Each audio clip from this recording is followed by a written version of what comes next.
もしもーし。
We haven't been back to the Akademiya in a while. It hasn't changed much, has it? Well, since we've got some time, want to go to the house of Dana? Paimon wants to do some reading! Ha! So you noticed! Well, you're too late. The Paimon you know and love is no more. You're looking at Paimon Plus, a new and improved treasure trove of travel know-how. Paimon Plus would like to find some new books to peruse. A gracious traveler like yourself wouldn't leave her companionless on her quest, right? Come on, this way!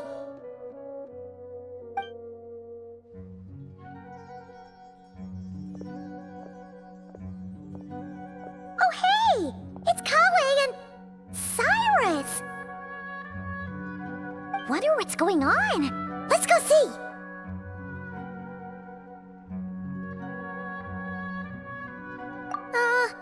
Well... You know what they say? Learning is a lifelong quest. Which means there's always another chance to read a book. But you never know when the next chance to reunite with an old friend will come along.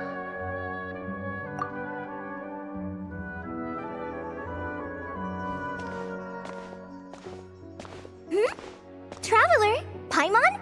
You're back in Sumeru? Oh, hello, you two. It's been a while. Looking to spend time with some old friends? Yep. We saw some familiar faces, so we came to say hi.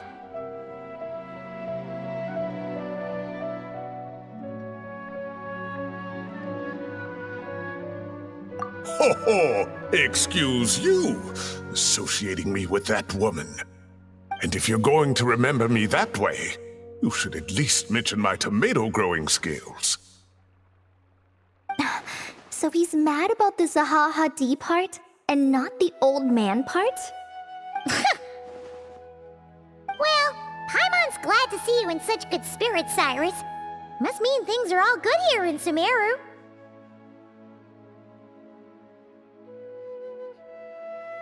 Ah, well, it's quite all right. I'm not the type to take offense at that kind of thing.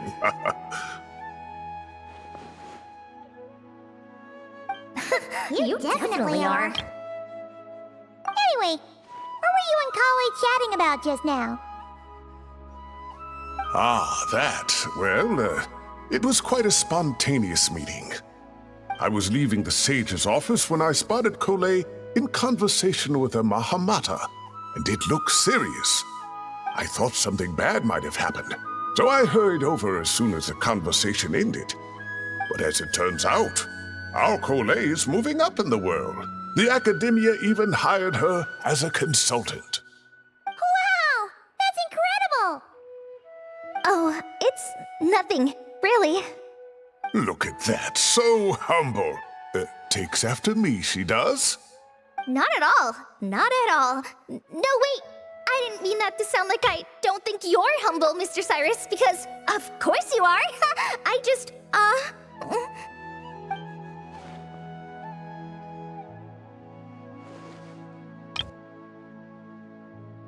Oh, well, I wouldn't even call myself a consultant. I'm just helping out. Now that the new semester has started, a lot of students and scholars are doing fieldwork for their research. But it can be dangerous for those who don't have a lot of experience in the wild. So, the Akademiya is planning to establish an agency that provides guidance on outdoor survival and rescue for people who need it. Oh, Paimon gets it! So, you're here to explain rainforest survival as a representative of the forest rangers. Yeah, pretty much. Of course, when it comes to tips on deciphering mechanisms or defeating monsters, that's for people who are far more senior than me to handle. And speaking of which, since we're short on manpower, the person in charge at the Akademiya said we're still accepting newcomers. If you're interested, you're welcome to join and share your insights. Ah, seizing the moment. Well done, Collei. Recruiting someone as capable as the Traveler is a great idea. Oh, and just between the four of us, the Akademiya has set aside a generous amount of funding for this project.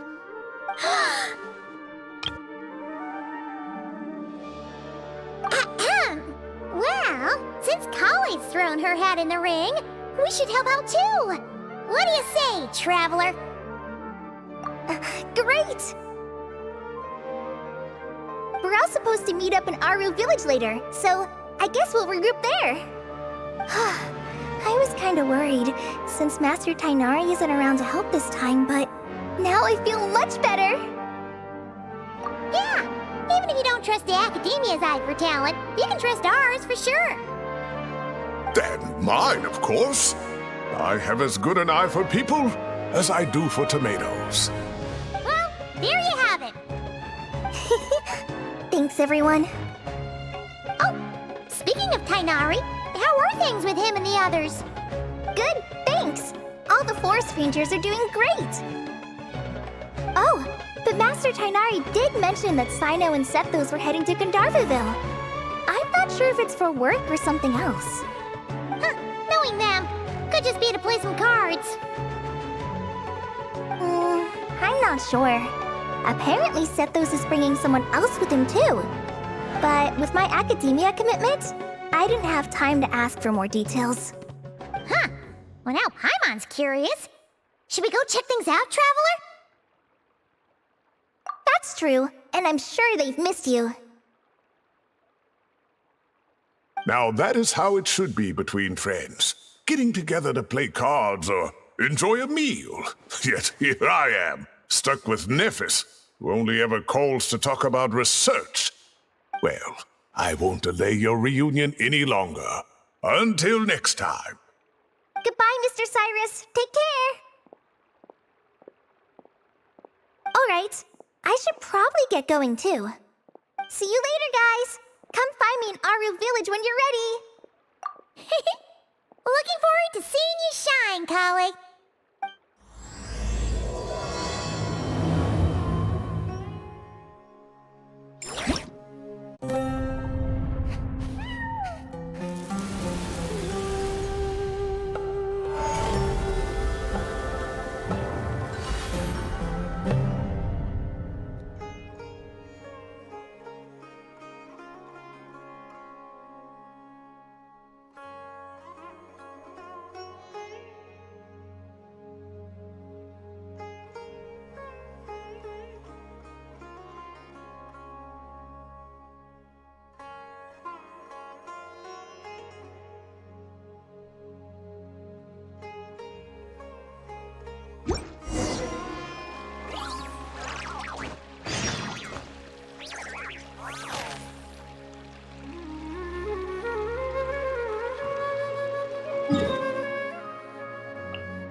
Tighnari's place. Tighnari's place. Ah! Here it is!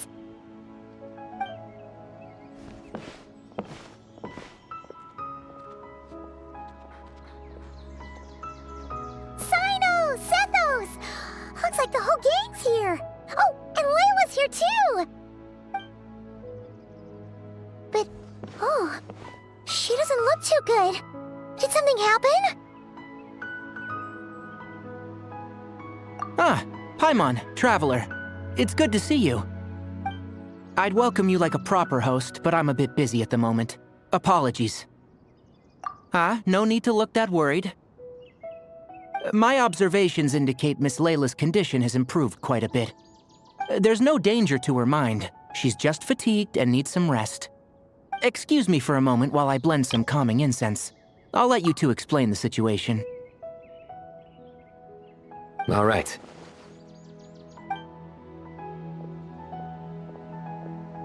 What happened was, Sethos and a few members of the Temple of Silence rescued Layla, who was out in the desert trapped in a state of delirium. She had to be rescued? Oh, that sounds bad. That's all you're gonna say about it, Cyno? I mean, we don't want people jumping to conclusions. That's all I can say about it. The person involved is unable to explain what happened to her, so we're limited in what we know. Sorry. My head... still dizzy. The moons... Exactly how many are there? She's been repeating that phrase over and over again, but she can't seem to remember what happened to her. We tried a few things back at the Temple of Silence, but we couldn't recover her memories. Her symptoms are kind of similar to researchers in the Satyavada life state, so we brought her to Tighnari to see if our veteran forest watcher had any other ideas. Tighnari is pretty much our last option, so let's hope he can help. Well, the good news is, even if restoring her memory is a no-go, we can help with the headache at least. Djer was in a similar state when we found him, delirious and mumbling to himself, but he's more or less back to normal now. Sorry, I should give you some context first, huh? We should let Miss Layla get some rest. Come with me, you two, and I'll introduce you to the other victim of this incident. Good idea. I'll wait for Tighnari here and keep an eye on our patient. All right then, this way.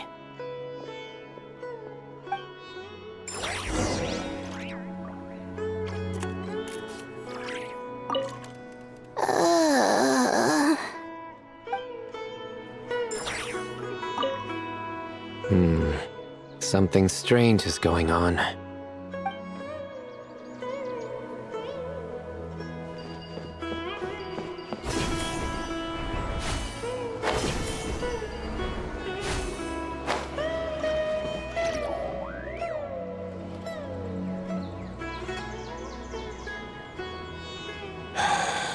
Who did the Ajalenok not offend?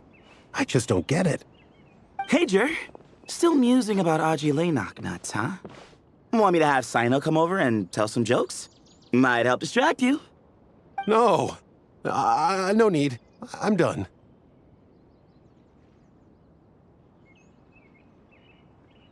Oh dear. Another master of puns. One of Cyno's card buddies, actually. I think I might just take that as my cue to head back to the desert. Hold on. So, what's the deal with the Ajilenok nuts? Other than the bad Cyno jokes. We'll get to that. But first, introductions are in order. This is Djer. a member of the Temple of Silence. And you remember the Traveler, right, Djer? Of course. I'd never forget a participant in the Rite of Duels or the hero who saved Sumeru. Awesome. Could you go over what happened to you one more time, Djer? Our valiant hero is going to help us get to the bottom of this. Might as well join since you're here, am I right? Just hear him out. You're gonna want to uncover this mystery once you do. I'd bet on it. Well, I was on an expedition in the desert not too long ago, when I got caught in some quicksand. Later, it became obvious it wasn't normal quicksand because instead of sinking to my death, I fell into an undiscovered ruin. In my panic, arms and legs flailing about, I suspect I touched some things I shouldn't have. Because in that brief moment, an enormous amount of information came surging into my mind. I would hesitate to even call it knowledge, because my brain had no capacity to process the information.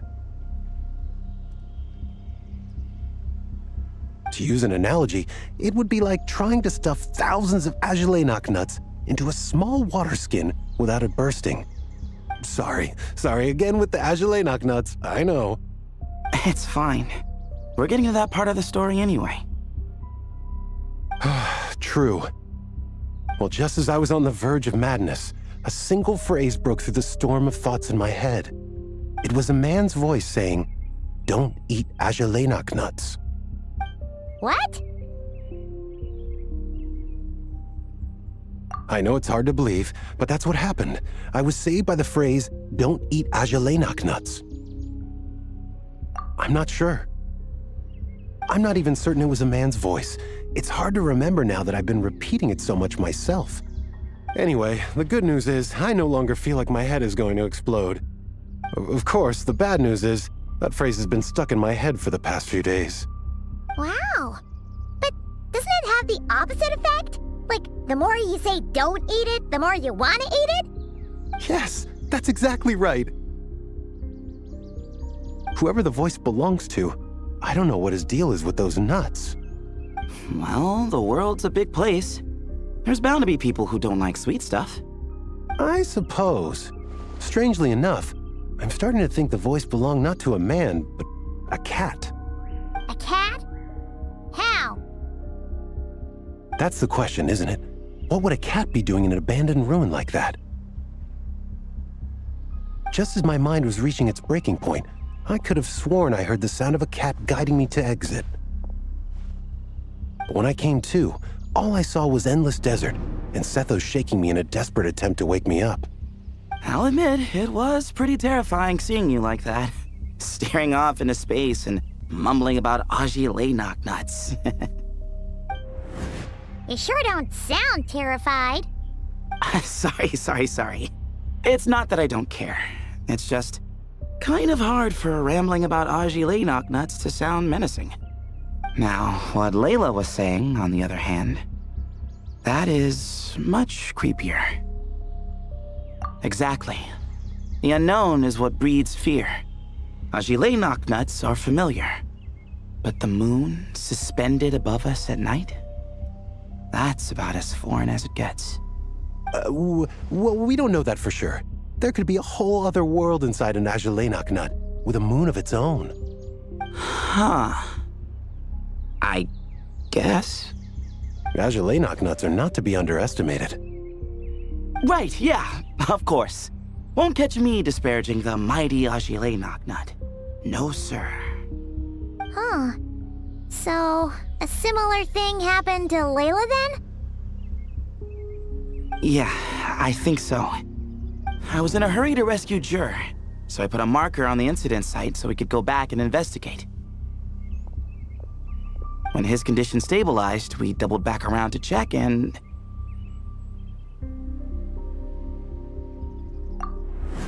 Exactly.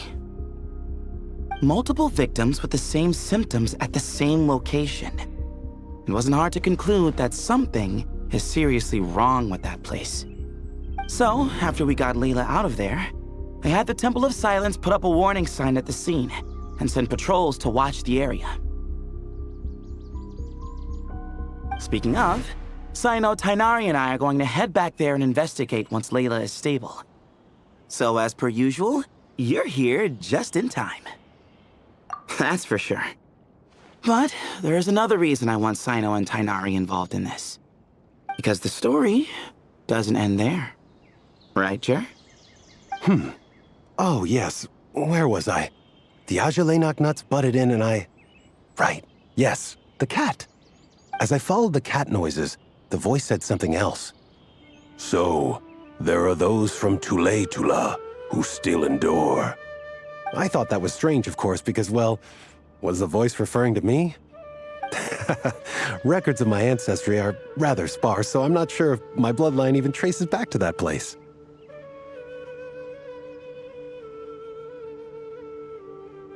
That's right. The Temple of Silence's place of origin. And the home of Tighnari's people. Plus, Anubis, who Cyno and I both share a connection to, was one of the city's founders. As the temple's current leader, if something strange happens in the desert, it's my job to get to the bottom of it. But it turns out, a lot of people have a horse in this race, and I'm not leaving any of them out. See? Knew you'd join. But yeah, that's all we know about Djer's situation. Tighnari should be done on his end. Let's head back and check on Miss Layla.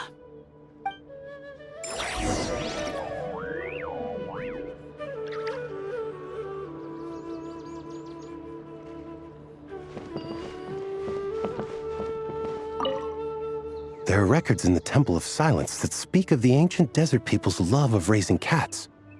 Perhaps I encountered some ancestral cat spirit, long since passed on.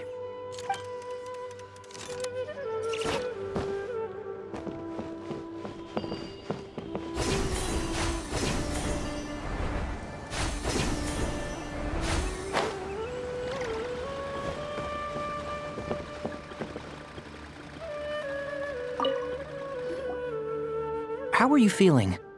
But don't speak if it's too taxing. It's fine.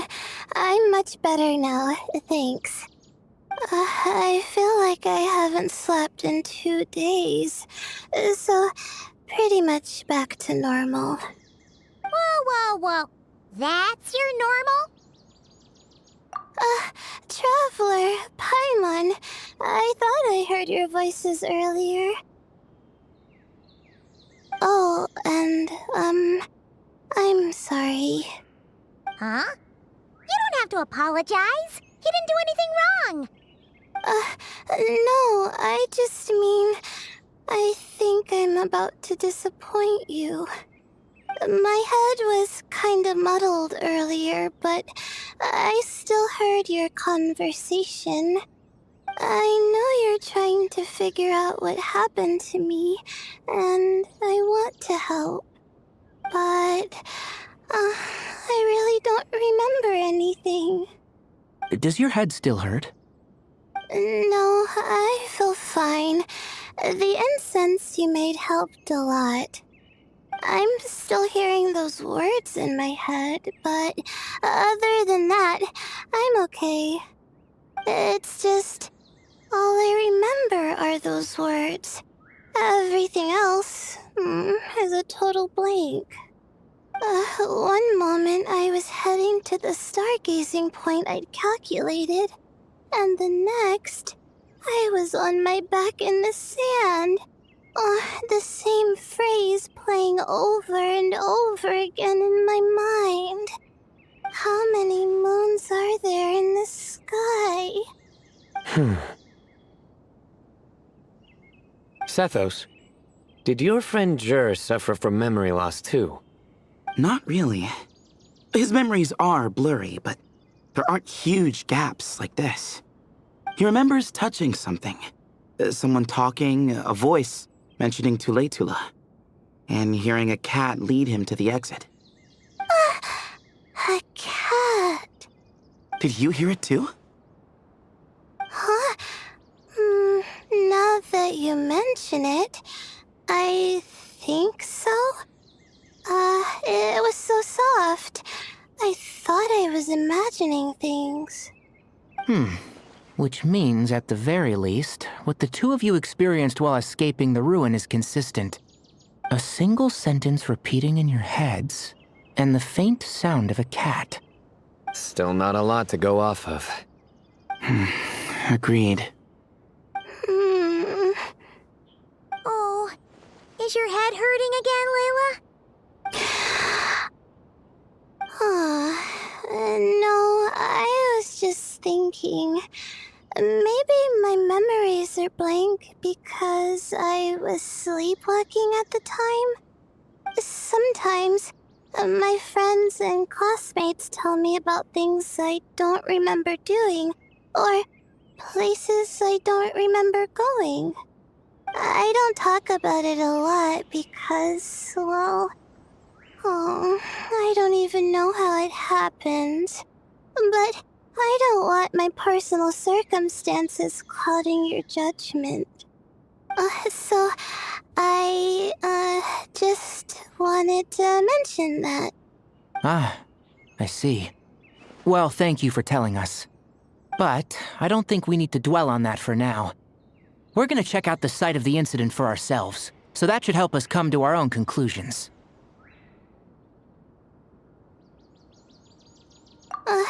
Okay. Then could I come too? I have to know what happened to me back there. Sure, but on one condition. You need to be in tip-top shape before we head out.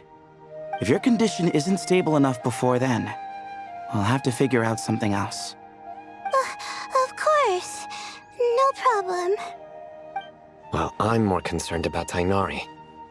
You sure you'll be alright in the desert? You say that like I'll evaporate on first contact with sand or something. Call it curiosity. If this concerns my ancestors, I want to figure out what's going on. Anyway, as long as I take things slow when the sun's out, I should be fine with the right preparation. Besides, it's a good idea to have a doctor on hand in case of emergencies. So long as our doctor doesn't become the emergency. Well, if that happens, I suppose I'll just have to rely on the kindness of my entourage to haul me back home. All right, well, that all sounds good to me. Let's meet in 2 days like we agreed. Djer and I are gonna head back to the Temple of Silence and do some research in the meantime. See you in a couple days. Sounds good.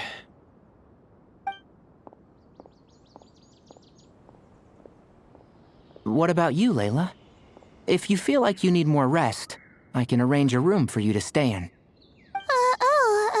No need. I've asked enough of you as it is. Besides, I feel a lot better.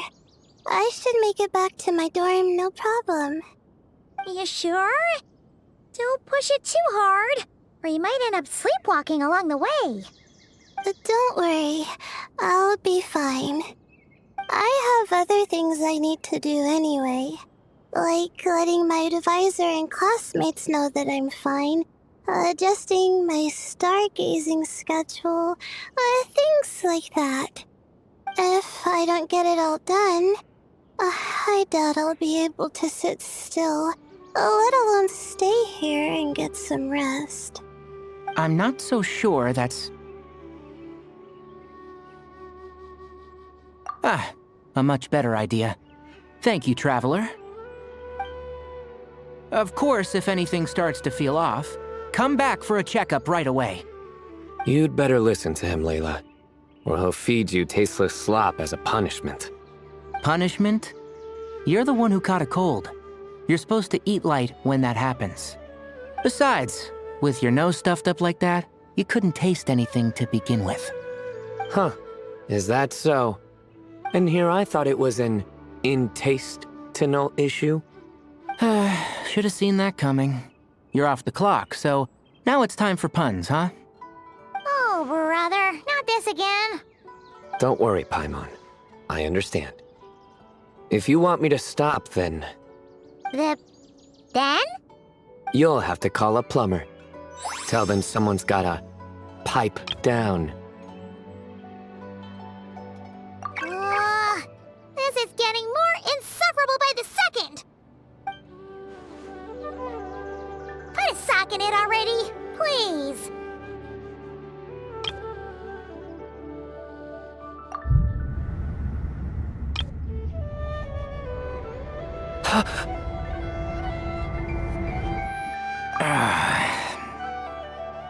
Paimon's done with this game.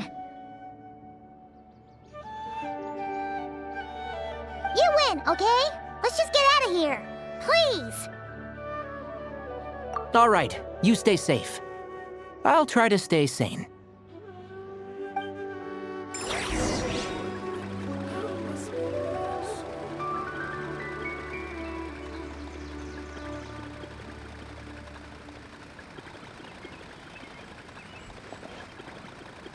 It seems your jokes have improved with practice, Traveler. Happy about that? Absolutely. Finally, someone to share the load. Ah, you know what? Collei's helping out the Akademiya, but I haven't had the chance to check on her. Why don't you do me a favor and go do that? Hold on. I thought you were having me over for dinner.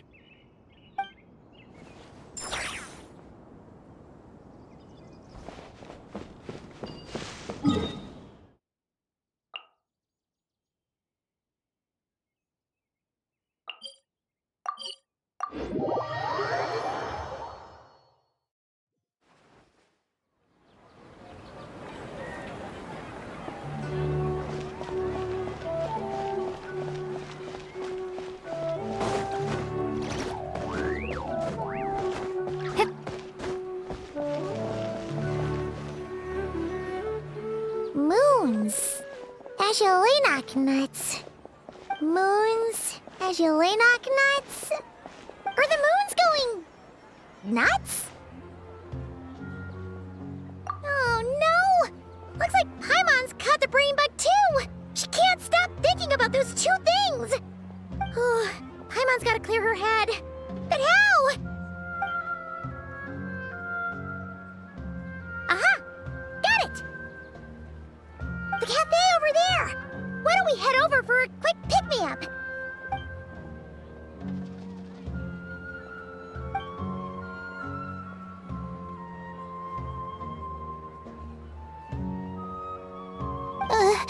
Sorry.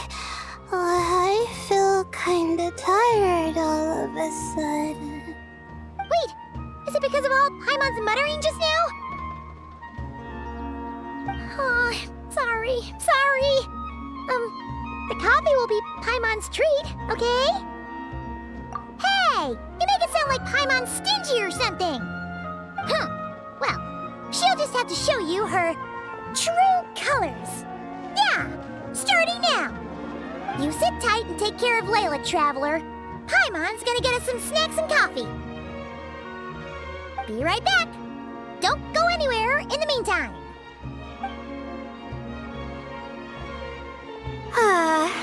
She's pushing herself again as always. Saw right through me, huh?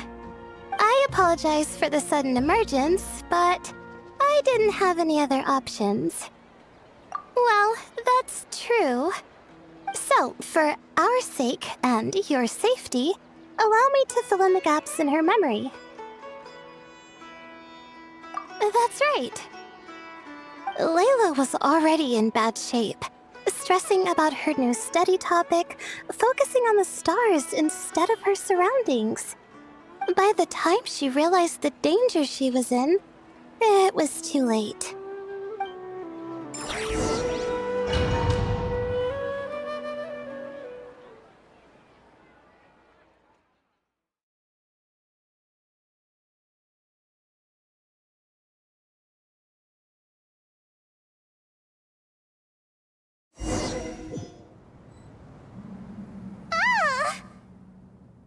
Quicksand near the ideal viewing spot? Wasn't expecting that. Looks like Layla's been under a lot of pressure lately. She hasn't been paying attention to her surroundings. But why would quicksand lead to a place like this? Well, all in all, looks like a common desert ruin. Guess there's nothing to do but try to find a way out. Oh, Layla, what have you gotten yourself into this time?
I think this door can be opened using the device next to it.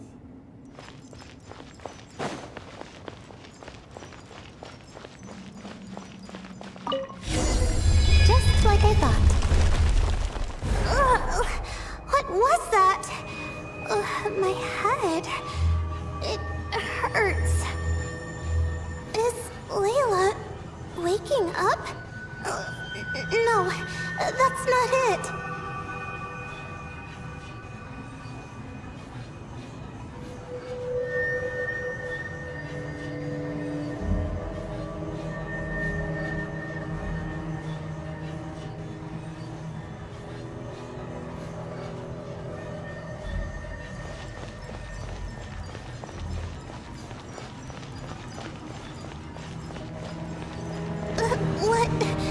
What's going on? It's too much. I don't understand.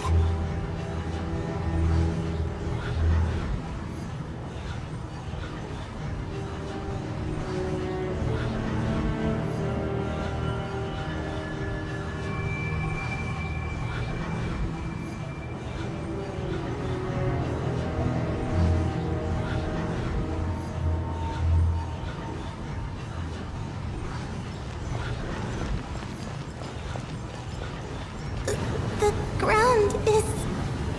Where am I? It's spinning.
How many moons are there in the sky? How many moons are there in the sky? Okay, information isn't rushing into my brain anymore. That's good.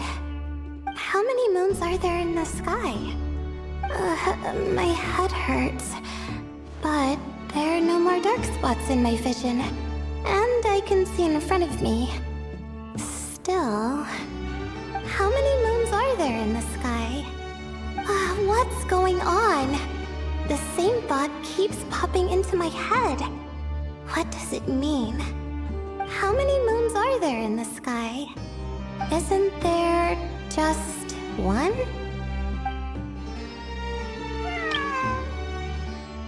A cat? I think there was one earlier, too.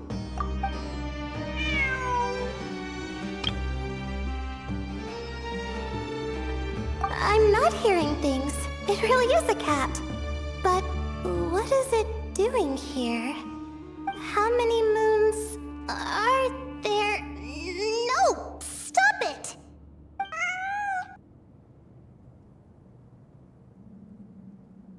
Does it want me to follow its cries? Well, it's not like I've got other options. Come on, Layla. You can do this.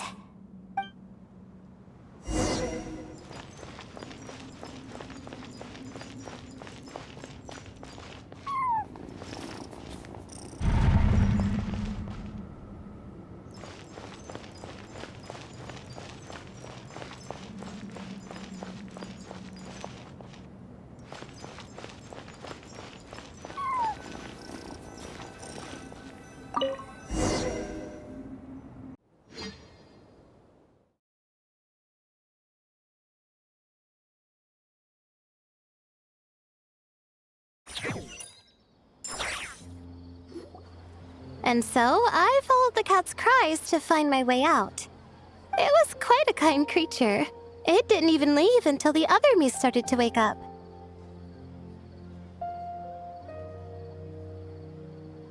Thinking back, it all started when I touched that device. I've heard fellow students talk about it before, how the desert is full of objects that do strange things. Sometimes it's just a minor inconvenience, but other times devices like that can cause massive trouble. Of course. I forgot how much adventuring experience you have. Still, carrying an umbrella doesn't mean you can't get soaked, so just be careful and stay away from unknown devices. No need to thank me. You and Layla are about to head into dangerous territory together. You need to be safe so she can be safe. Well, I think that about sums it up. And just in time. Your coffee's here. Traveler! A little help over here?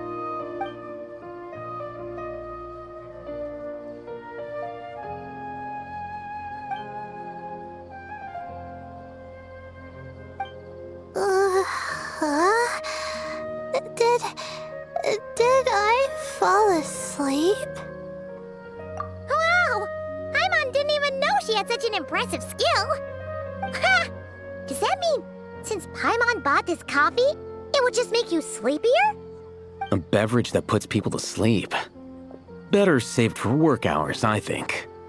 What? So you can nap on the job? Who does that? Huh? Oh.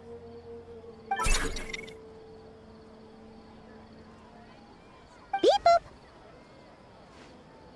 Oops. Oh, hey them! Collei! Nice to see you! Oh, and you too, Marak!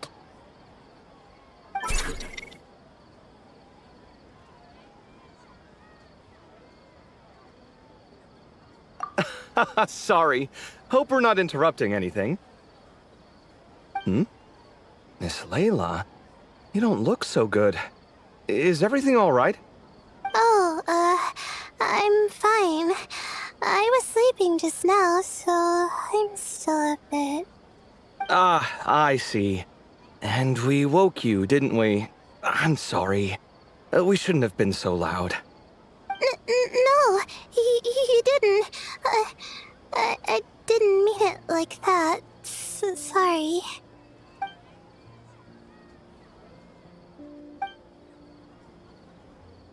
Wait, where are you going? You just got here!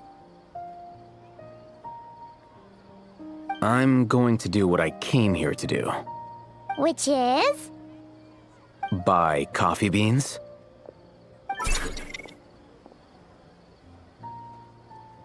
Huh? You're going too? Marak! Fine. Run off with him. See if I care. Well, looks like I get you to myself.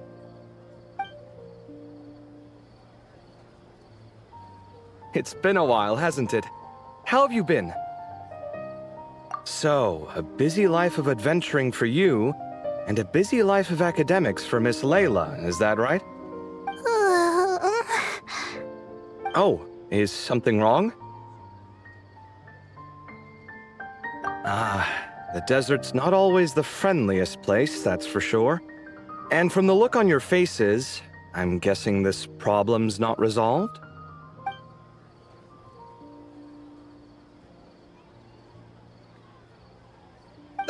Don't force yourself to talk about it, of course. But I've worked on several projects in the desert before, so if there's anything I can do to help, just say the word. No, I don't have anything to hide. It's just complicated, so explaining might take time. Well, lucky for us, I've got that in spades. Yes, you have been quite sedentary recently. Excuse me? I've been going about work as normal, thank you. And, might I add, you do way less work than me. I do the amount of work that is required of me. Ah, yes. You and your stellar work ethic. The stuff of legends. Oh, now look what you've done. I've lost my train of thought. Where were we? The problem in the desert. Wait, you were listening earlier? Oh, we're giving the silent treatment now? Mature, very mature. Continue, Miss Layla. I'm curious as to how this incident unfolded. What did I tell you? This one doesn't have enough to do. Alright. Well...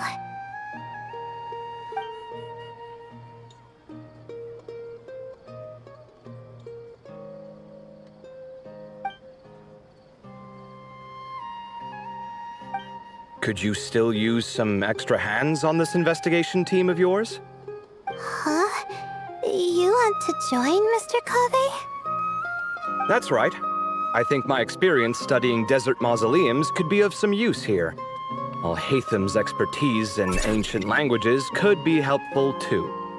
Besides, I consider you all to be my friends, and friends are supposed to help each other out. Wait, I'm involved in this now? Oh, please, I know you. Half the battle was over the minute you said you were curious. We couldn't stop you from joining if we tried. Well, you've got me there. Besides...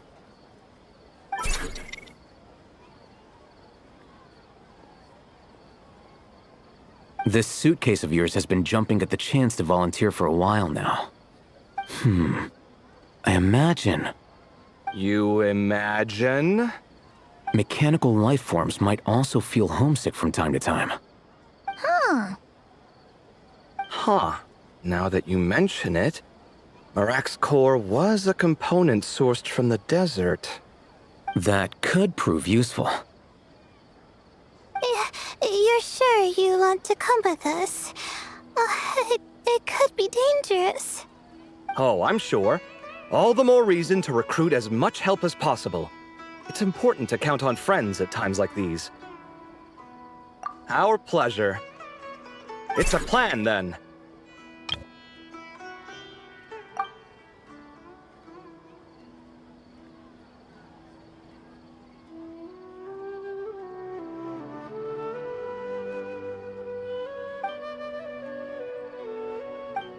All right, we'll head back to our place to get ready.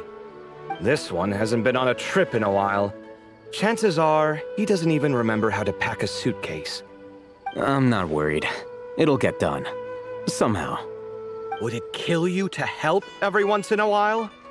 I do help. It's called moral support. Oh, of course.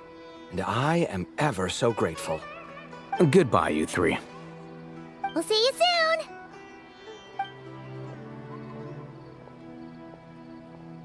Oh, and Kave, your coffee beans! You were too busy glaring at Alhaitham, you almost forgot them!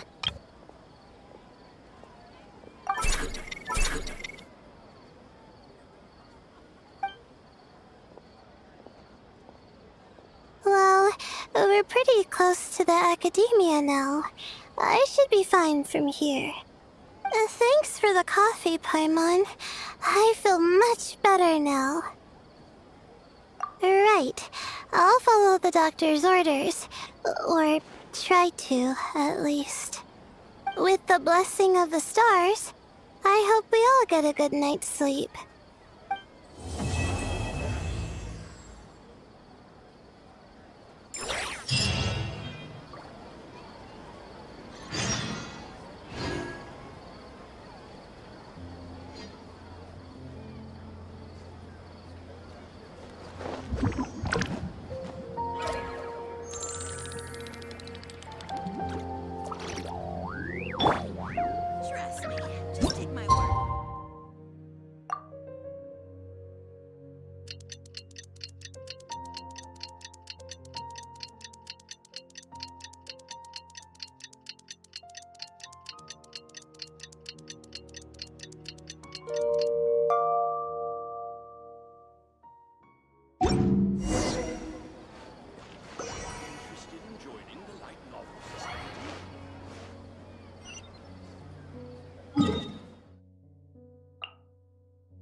the map. We should be getting close. Speaking of which, the closer we get, the more Paimon's heart feels like it's beating out of her chest. Excitement. Yeah, sure, that's it. Oh look, it's Tighnari and the others. Everyone's here bright and early. Yeah, the desert's a pretty harsh environment. Better to travel at night and beat the heat.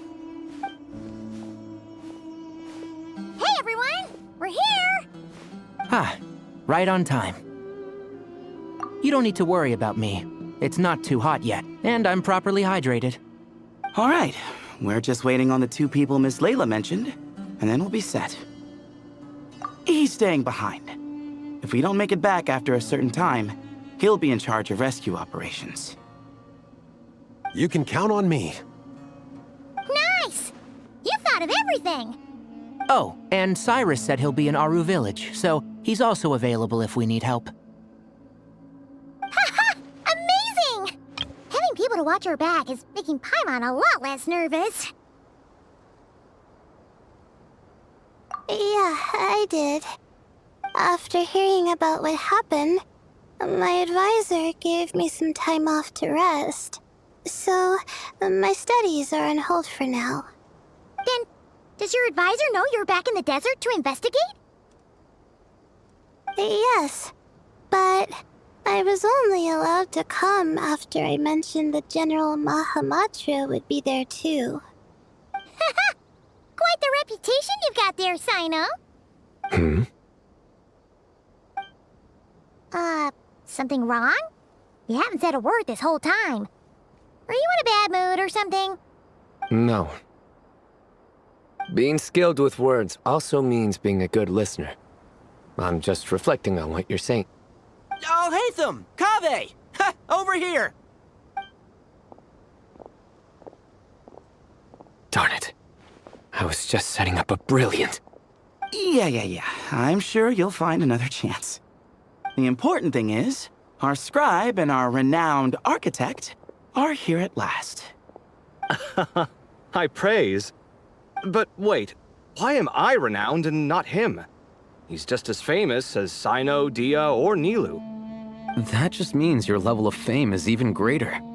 How could a lowly scribe hold a candle to you? Lowly scribe? Please. All those strings you pulled to get those new books from the House of Dana? What do you call that? Borrowing. Anyone with an employee ID can do it. Uh-huh, yeah. The House of Dana bends over backwards for just anyone, does it? Send a report to Lesser Lord Kusanali then. Let her know someone at the Akademiya is abusing their position. Hey! I never said abusing! Impressive verbal sparring, as always.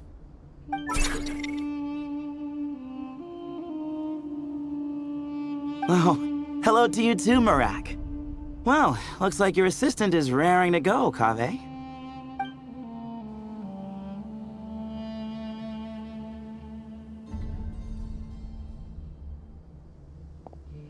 So, I say we get this show on the road.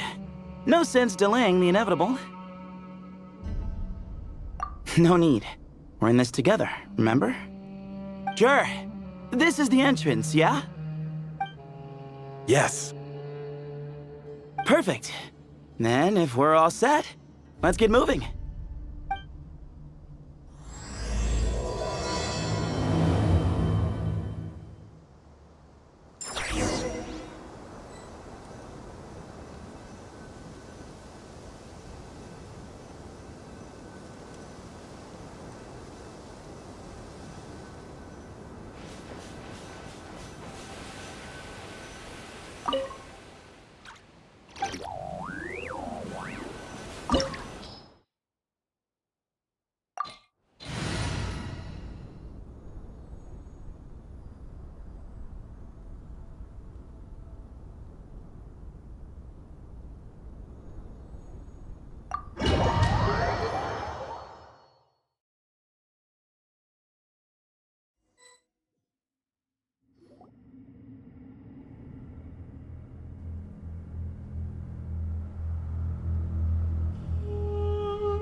Paimon's mouth is full of sand! Ugh. So that's what falling into quicksand feels like? If this was quicksand, we would have struggled to breathe. No. I think this was regular sand, and we didn't sink into it. We fell through it. Into this place. Agreed. In other words, sounds like a you problem, Paimon. Haha, very funny. No, wait, Paimon's the only one. Ha! See? What? I'm the only one with sand in my shoes? Yeah, right.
Probably means he didn't run us ahead. Because we're just unlucky. Not the best sign of what's to come. We'll be fine. Let's just use up all our bad luck, and we'll be golden.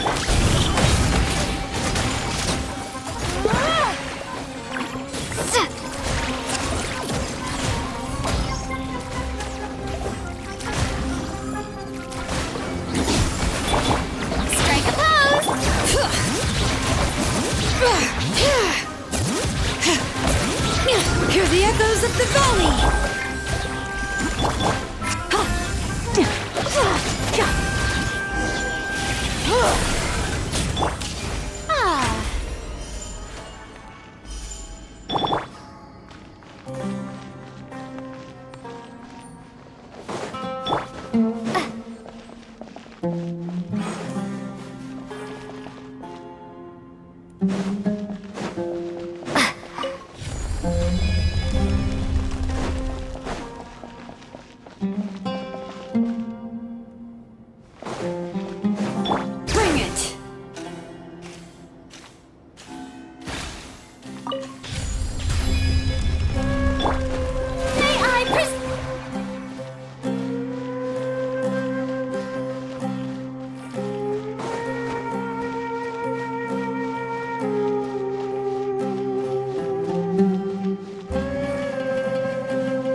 Well, that goes without saying. Fair point. There's just one problem, though. The only way forward is through that door. Oh! Is it time to hunt for a key? Paimon loves this part. Don't worry. With our adventuring experience, we'll find it no problem. Let's get searching!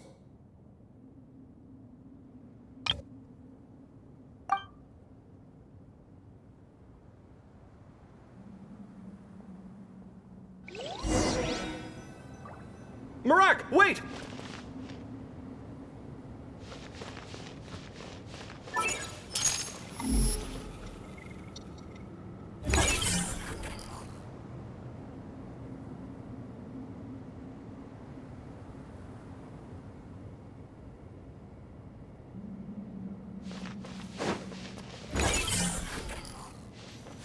Marak seems interested in these jars.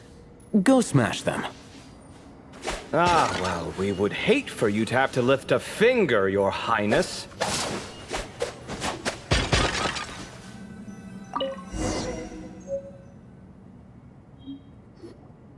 Marak, this isn't really your old home, is it?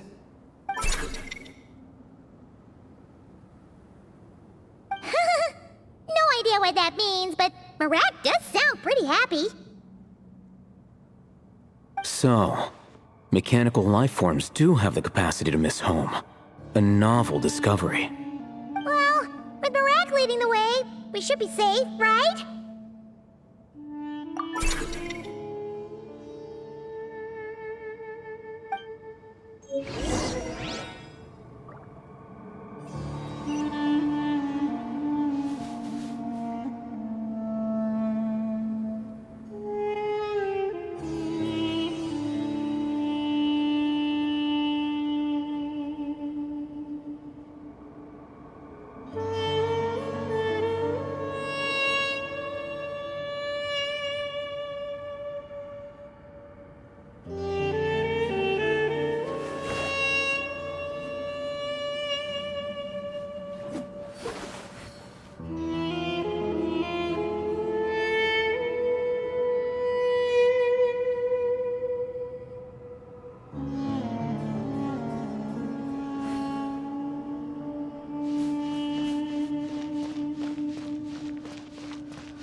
Good thing you decided to join, Kaveh. Otherwise, our investigation would have ended at that door. It was nothing that I did. You should thank Marak instead.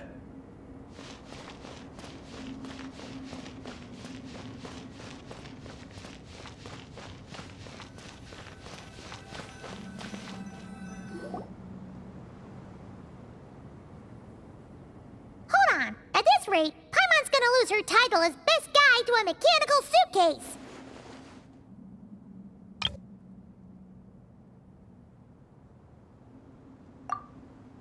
Aw, thanks. Hey, wait. What do you mean, useless? Well, no weird mental symptoms so far. I'll take that as a win. That said...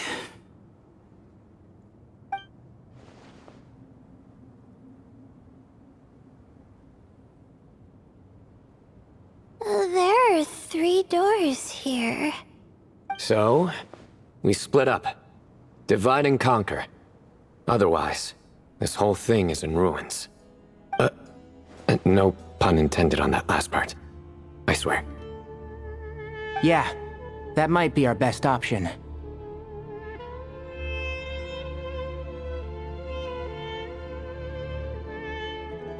Good idea. And the minute things go south, we go back the way we came. Ooh, this is getting exciting! So, who's teaming up with who? Paimon calls dibs on the Traveler!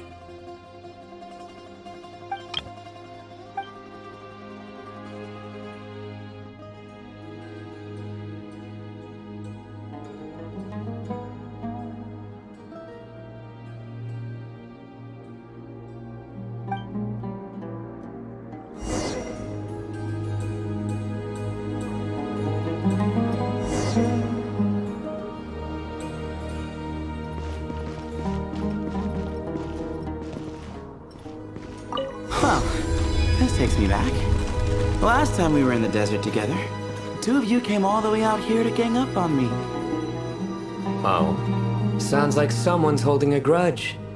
Just what I like to hear. If you're still hung up on that last one, just name the time and place. and we'll have ourselves another thrilling... duel. Huh.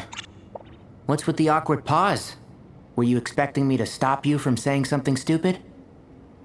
You two can have 1,000 duels for all I care, after we're done here. For now, focus on the task at hand.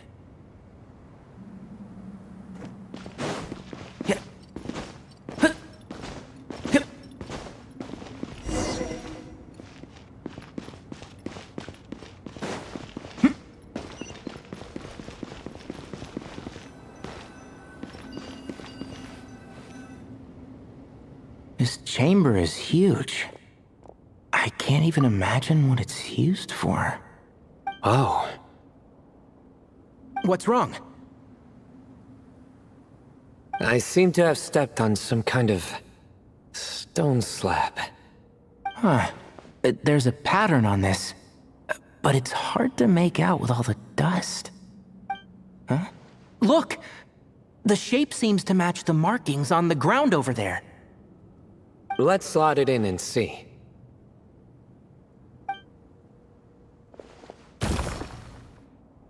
And we have a match. Looks like we need to find the other 3 broken slabs. Let's search the area, but be careful where you step.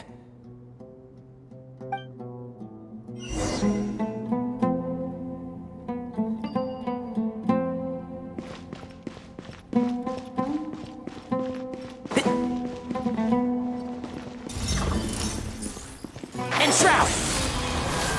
I'll uproot you! Futile! Judgment is upon you!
Got one!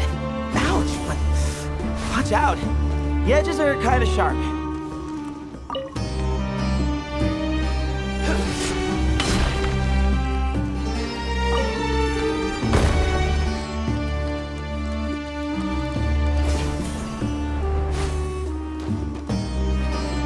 Got the 3rd piece.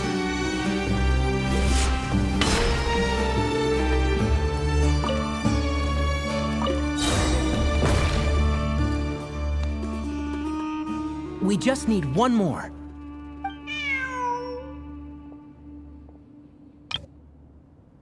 Huh. Look! A cat! Could it be the same one Djer mentioned? I don't think we need to worry about startling him.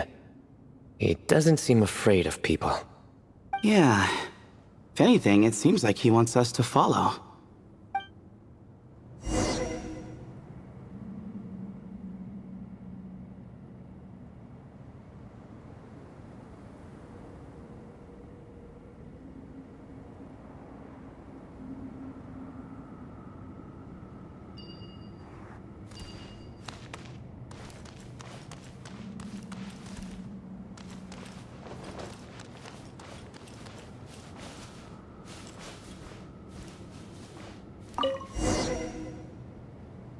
Oh, he led us to the last piece.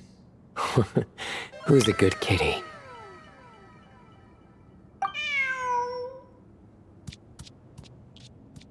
I never thought I'd hear you say something like that.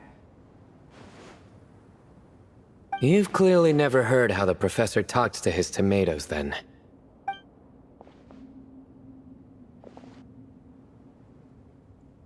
Alright, well, that's that. Now, we need to figure out how to get rid of all this dust. Behold, the great Vayu Viastra. Be honest. You've been waiting to say that for how long now? Just activate the mechanism.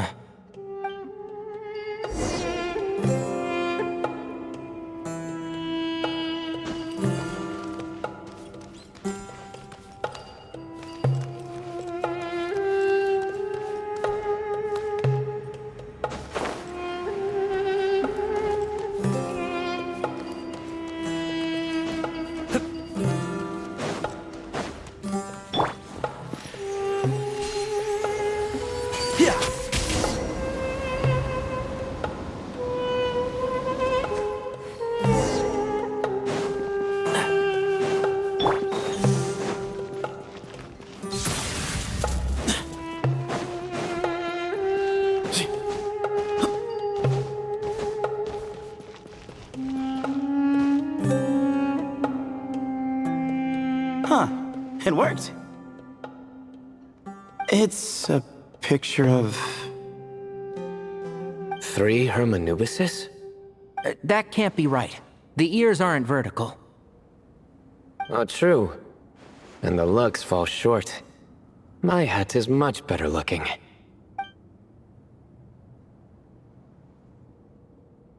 A goat, an ibis, and a crocodile. Oh, wow. Our botanist knows more than just plants. Riveting observation. I was just thinking. These 3 figures look a lot like the 7 pillars of King Deshret. That's right. These are our colleagues. Our what now? You sure about that? Just kidding. But what I meant by that is, these were Hermanubis' colleagues back then. The middle one is the Goat King Hereshef, Minister of Ministers, the god Amun's most trusted chancellor. Records say he was the deputy king of the Desert Sands, chief among the 7 pillars. Someone even more impressive than Hermanubis? I wonder if that ever got his goat. Sorry, couldn't resist.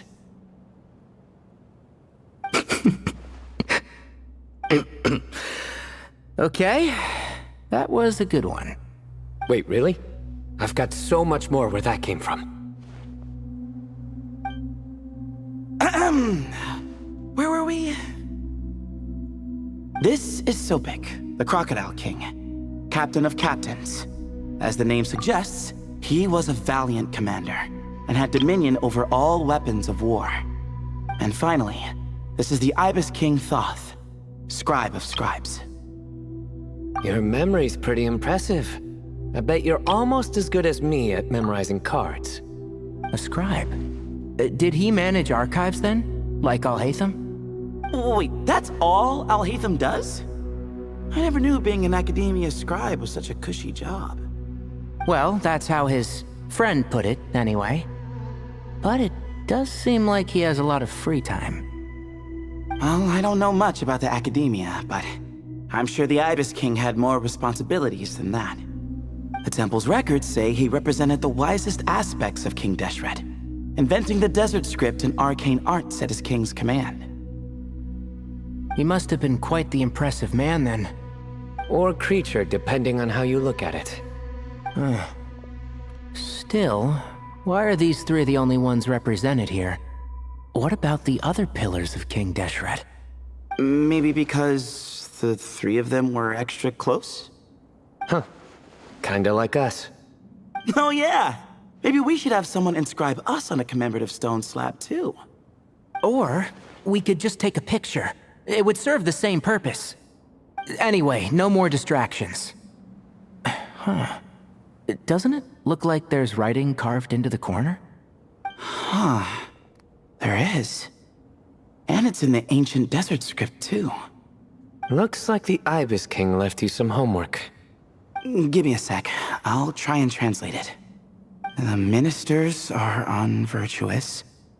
The scribes unwise. The captains unworthy. My end is not humanity's end. Hereby bestow upon you all the far side of eternity. Wait, so they went to Aaru? It doesn't sound like it was their idea. The far side of eternity is said to be the final land of dreams for all desert dwellers. But if such a place did exist, wouldn't it also be an inescapable prison?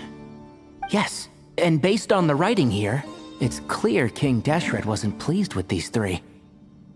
This gift he bestowed upon them seems more like a punishment. Such is the power of a king, I suppose. Which means the goat's the one who got in the end. Huh. Yep, not as good the second time. What? Impossible. Well, looks like that's all we can learn here. Should we keep going? Yes, no time to waste.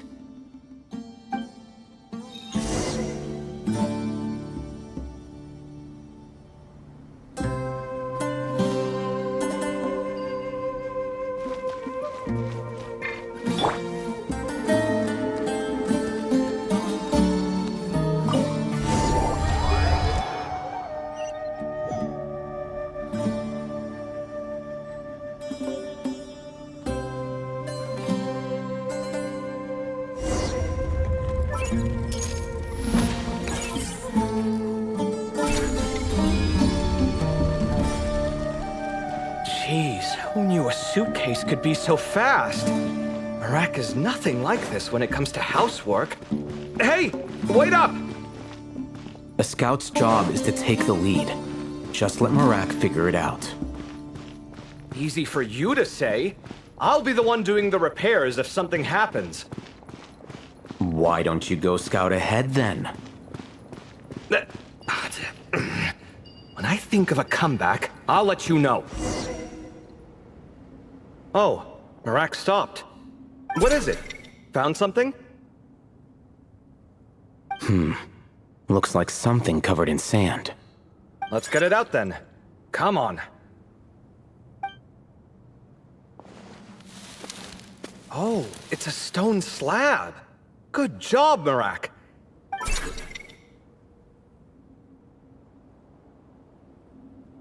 Let's take a look. Huh. Looks like this part of the picture goes over there?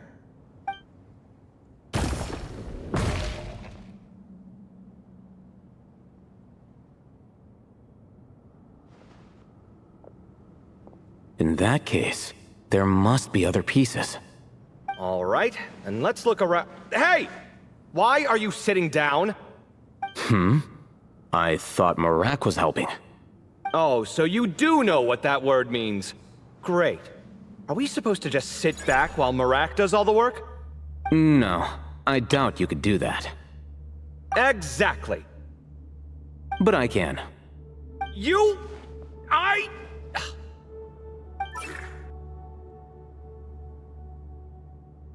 See? It's all coming back to me. How insufferable it is to work with this no-good, do-nothing... We could be more efficient, I agree. I'll work on this piece. You take care of the rest.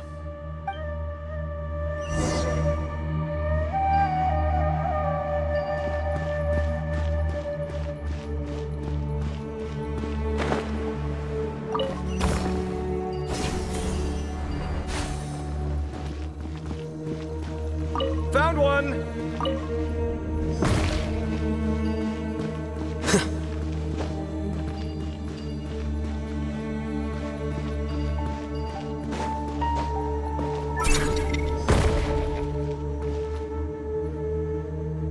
Good teamwork. Looks like we found them all. The pieces fit together like a glove. But we can't see what's on them. Turn around. Huh? Look. Oh, I've seen this before. It can create strong winds. Just what we need to clean off the slab. Come on, let's... Hey! Don't worry about me. If I sit here, I won't be in the way. Oh, you don't want to be in the way? Then sit right in front, so the device can blow you straight back to Sumeru City.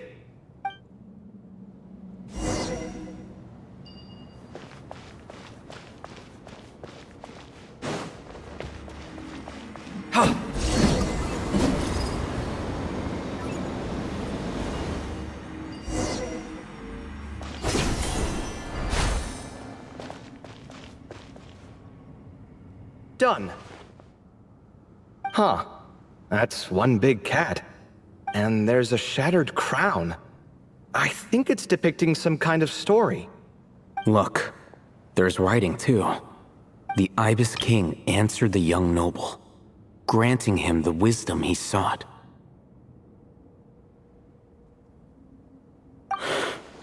But the fragile crown was shattered by lies in the end. Here I leave the name, Gudar's. Gudar's? I've seen that name in a history book before. He was a young noble who sought to save his realm, and a king who once united the desert. That's right. Although his methods were rather shameful. During his long reign, he betrayed his family and the nobles who supported him, only realizing the error of his ways after his enemies left him nowhere to turn. But by then, it was too late. Seems like a common occurrence across history. Different people, same mistakes.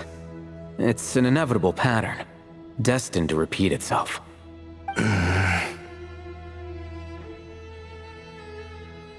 The writing mentions the Ibis King, but a cat is depicted here. Does that mean... So far, what's depicted on the slab seems true to history. In which case, this cat is either a proxy for the Ibis King or a manifestation of said king himself. Exaggeration is a common method ancient records use to highlight a being of higher status. And as we know, Layla and Djer both heard the sound of a cat while escaping the ruin. You're saying the Ibis King, one of the legendary 7 pillars of King Deshret, is here, still helping those in need? I'm saying we can't rule it out.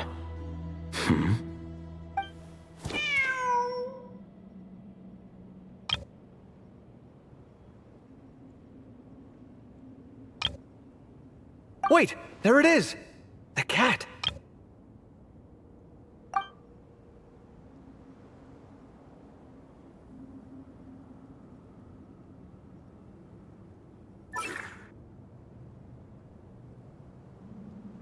Ah! Marak went after him! The cat's showing us the way forward. Come, let's follow. Okay.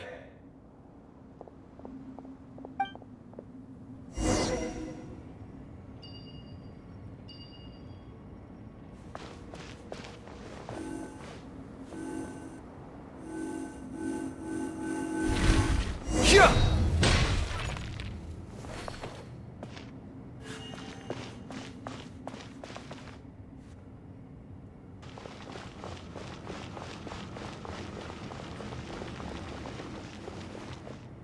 Huh. The cat's...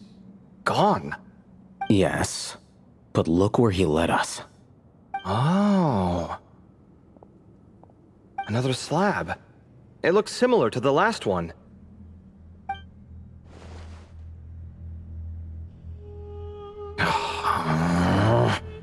Oh, by all means, take your sweet time. Wouldn't want you to overexert yourself.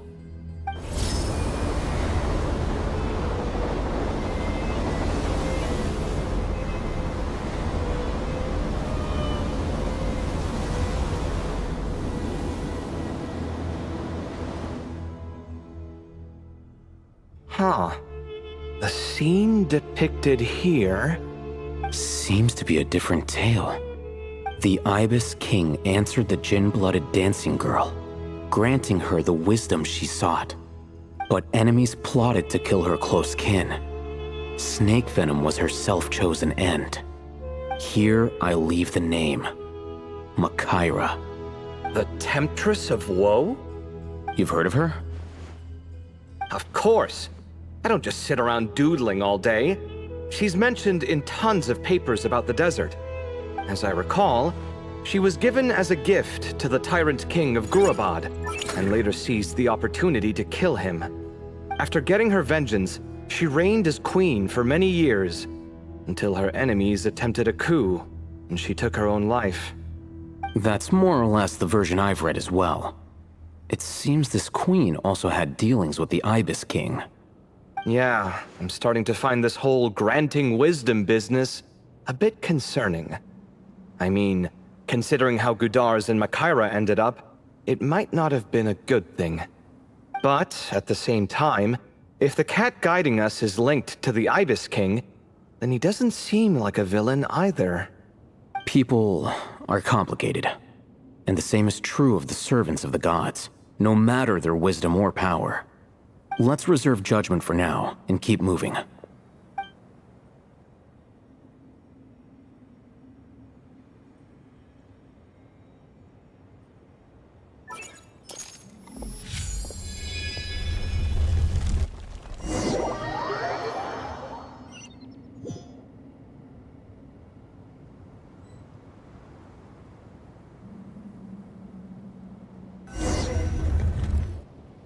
Oh, Paimon meant to ask earlier.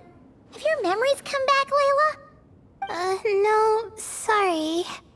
To be honest, nothing about this experience feels familiar. Besides, my focus is the stars, so I don't spend a lot of time exploring ancient ruins. Guess that makes us the senior researchers in this scenario. Stick close, alright, Layla? Okay.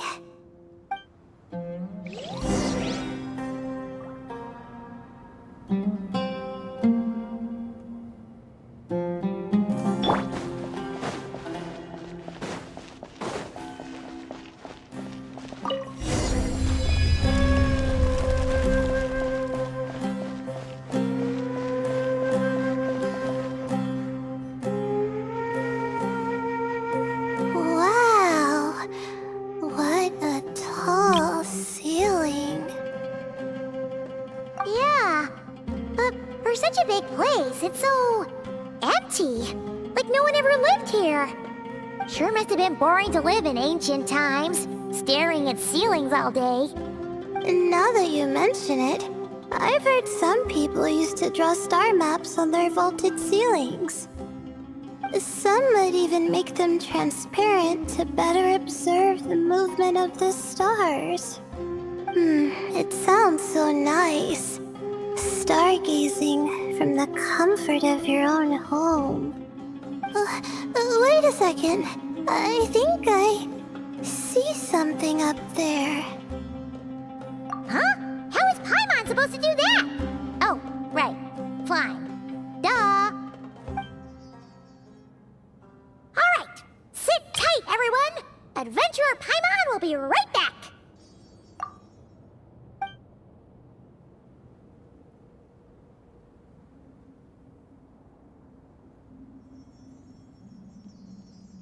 Okay.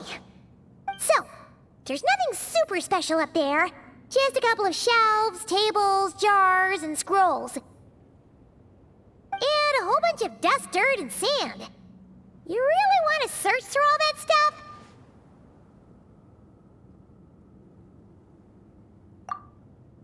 Well, when you put it that way... Come on then, let's see what we've got. Paimon's hoping for something super valuable. Thanks. I'll stick close.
that's everything.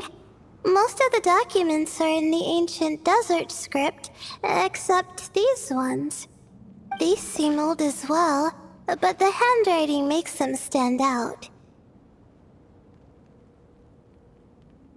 Right! Let's arrange them in chronological order before we read through.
NANI?!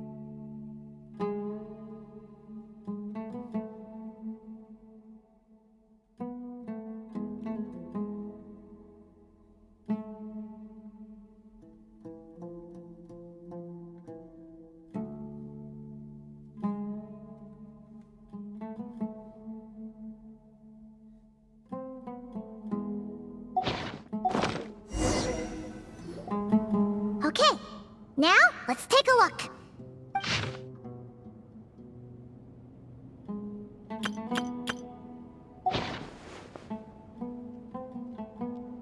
Maybe this person fell in by accident, like Mr. Djer and me. Yeah, maybe. But they don't sound super worried about their situation. So, either this person's an ace adventurer, like the Traveler, or some kind of super optimist. An optimist, huh? Oh, I wish I could be that sort of person. That's right! You're detailed and passionate. Great qualities for an adventuring buddy. This Optimus seems super obsessed with exploring every corner of this place. That could have gotten them in big trouble for all we know. Well, I appreciate the compliment. It's almost magical how words like that can make you feel like you can do anything. I only wish that magic could last a little longer. Until I figure out my new study topic, at least.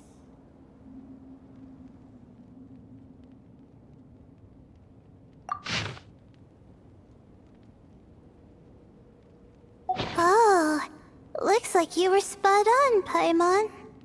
See? Told ya! That's what happens when you don't think things through.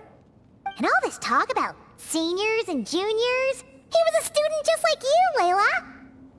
Whew, he sure talks a big talk for a student, though. You'd think he was some kind of old scholar instead. Huh. What is it? Did Paimon say something wrong? No, not at all. I was just thinking, and this might sound rude, but the way this person speaks is just so... you notice too. I mean, it's good that he helped treat his companion's wound, but it didn't seem like it was out of kindness. More like he was looking out for his own self-interest, or thought he could get something out of it. I don't know. Maybe I'm reading too much into it.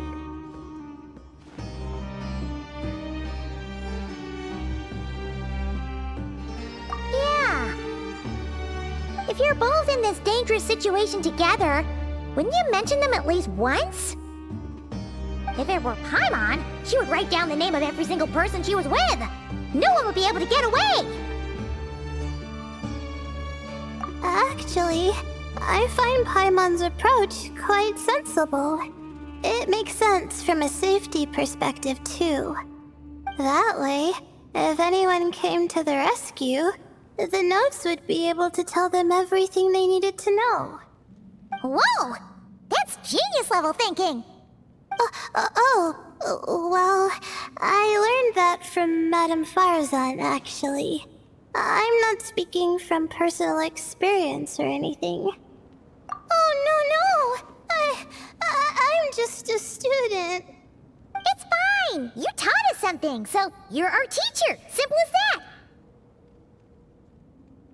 Anyway, from the looks of things, the student who left these notes behind was pretty weird. Let's keep reading. Whoa! Hang on! That's a lot of information. Paimon needs a moment to take this in. The Ibis King. So... did this person actually meet the Ibis King here? Sorry. Who? Jeez, not again! Stop teasing her, Traveler! You know she was asking about Nefer. Anyway, Nefer's, a friend of ours. And she's mentioned the Ibis King before, but not in much detail.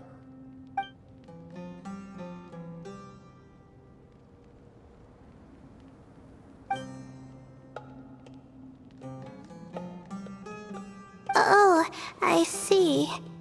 Well, that's not too surprising. Most people in Sumeru know about King Deshret, and most in the Akademiya have at least some knowledge on the 7 pillars. Legend has it, King Deshret ruled the desert at the head of several wise retainers, guiding their people to pursue the limits of wisdom. He also left behind treasures for future generations, which continue to be relevant in nearly every research discipline. Now, this message indicates this student and his senior were rescued by the Ibis King. But to think it's possible to meet him in a place like this... We don't know when these notes were written, but didn't the 7 pillars disappear a long time ago? Yeah, the notes made it sound like his powers were restricted. Also, the mention of this form? What is that supposed to mean? I'm not sure. Let's keep reading. Oh, this is the last page. There's even a signature at the end. Well, sounds like they made it out. Guess it was a happy ending after all. Wait. But it says, the Ibis King cannot be trusted. Huh. Our friend said something similar. That the Ibis King was a liar. And the notes did make it seem like something wasn't quite right with him. Maybe he wasn't one of the 7 pillars at all, but some kind of con artist.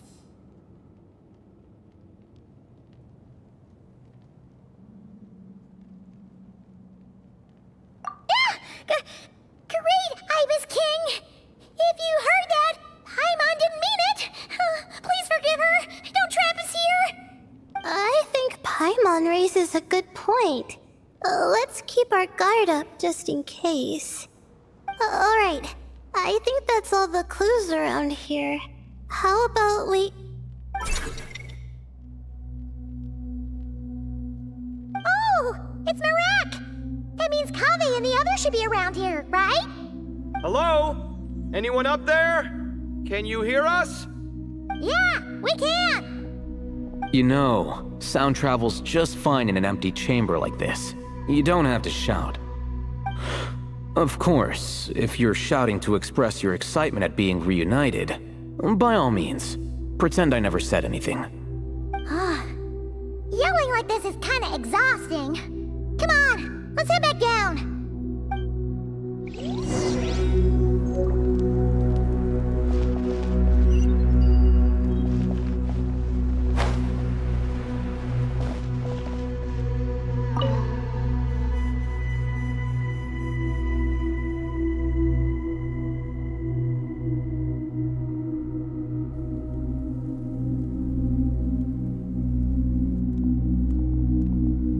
Wow, we all ended up in the same place, huh? Yeah, what a coincidence. Indeed. Or as I like to call it, the chai factor.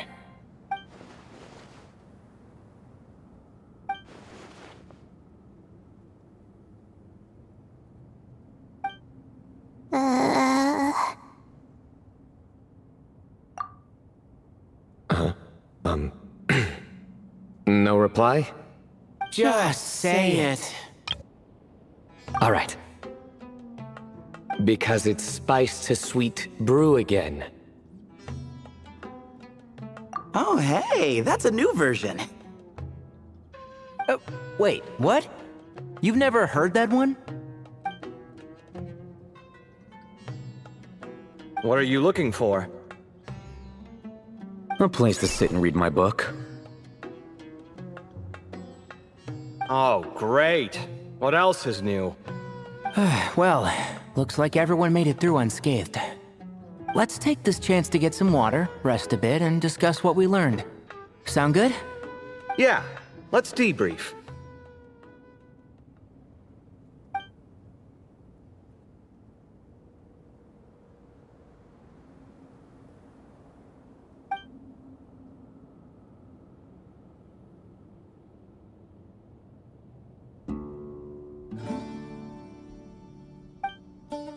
Okay, so we all learned a lot, but it feels like we ended up with even more questions. Yeah, but one thing's for sure.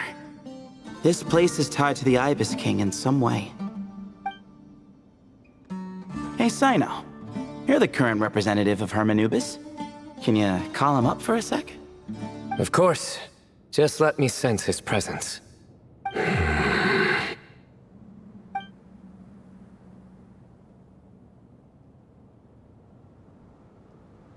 Just kidding.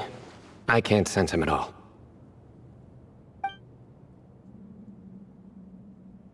Jeez, Sethos. Did you set him up for that one? What are you, a two-man act? Sorry, Herman Nubis isn't like the Ibis King. He can possess me, but I can't talk to him whenever I want. Oh, truly? Does that mean he's gone?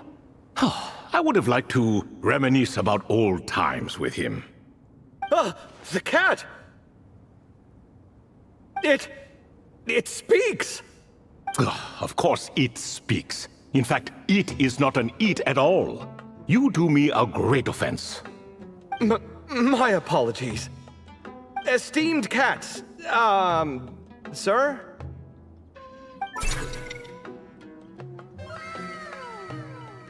Oh, this little contraption is still here.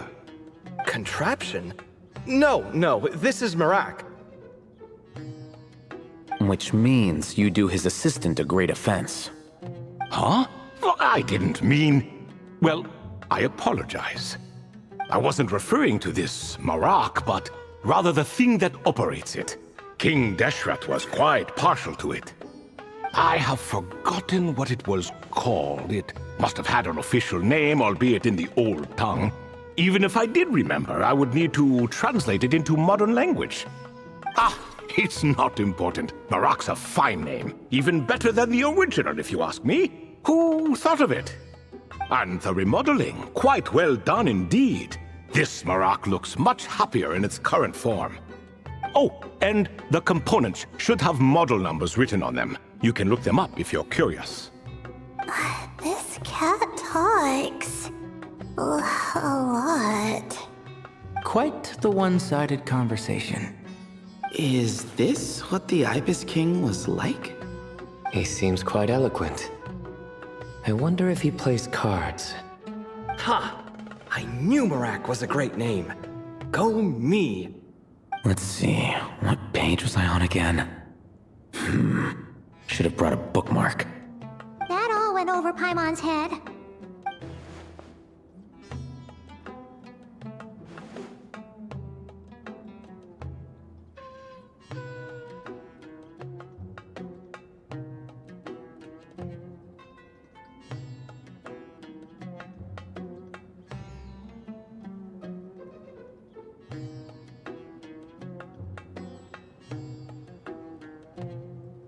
Hello indeed. For you to know my name. Yes, I was not mistaken. You are special among your companions.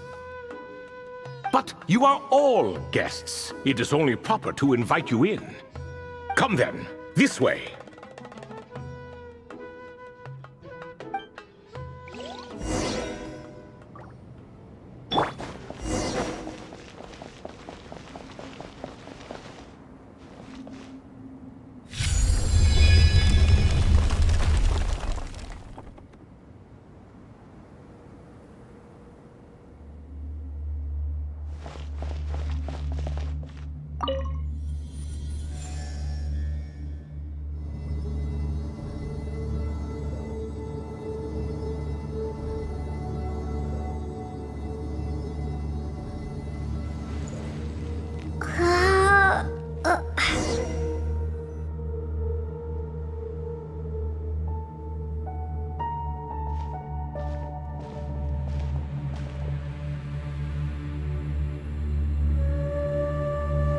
Welcome to my humble abode.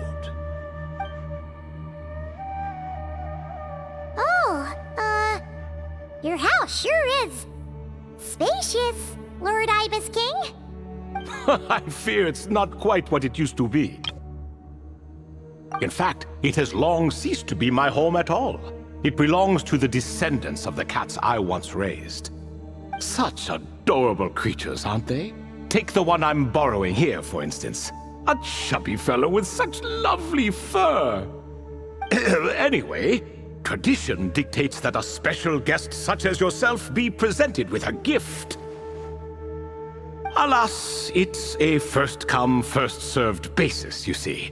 I fear with the passage of time, none are left.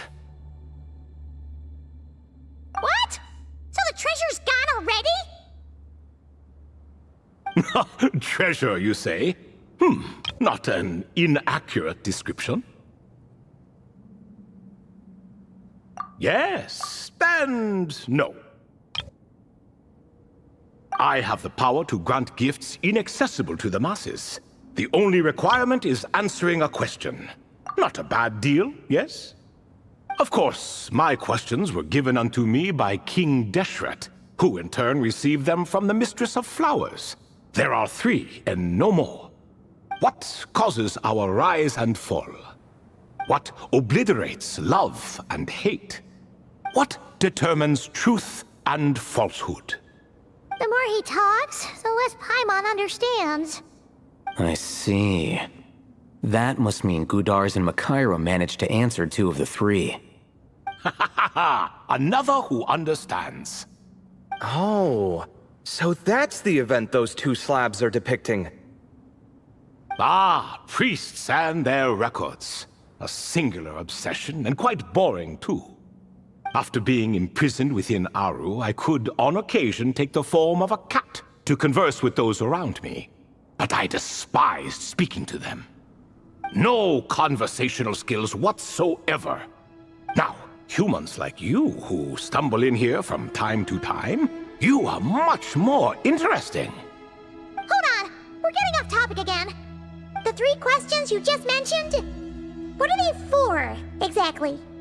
Ah, that is a story that begins with King Deshret.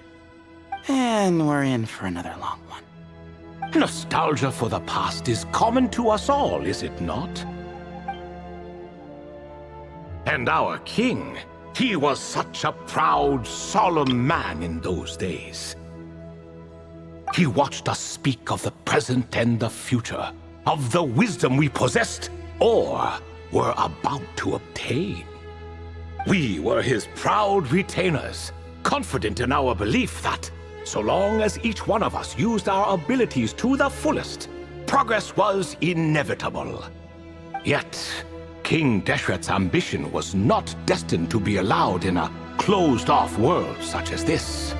So nothing went as planned. In fact, from the beginning, there were signs an outcome of this nature was inevitable. Because although there were 7 pillars, one was forever absent. Al-Ahmar would insist the Dendro Dragon Sovereign was one of us, but the dragon herself rejected that idea. Huh. Like a card you can never seem to draw from your deck. More like a card that was never in the deck to begin with.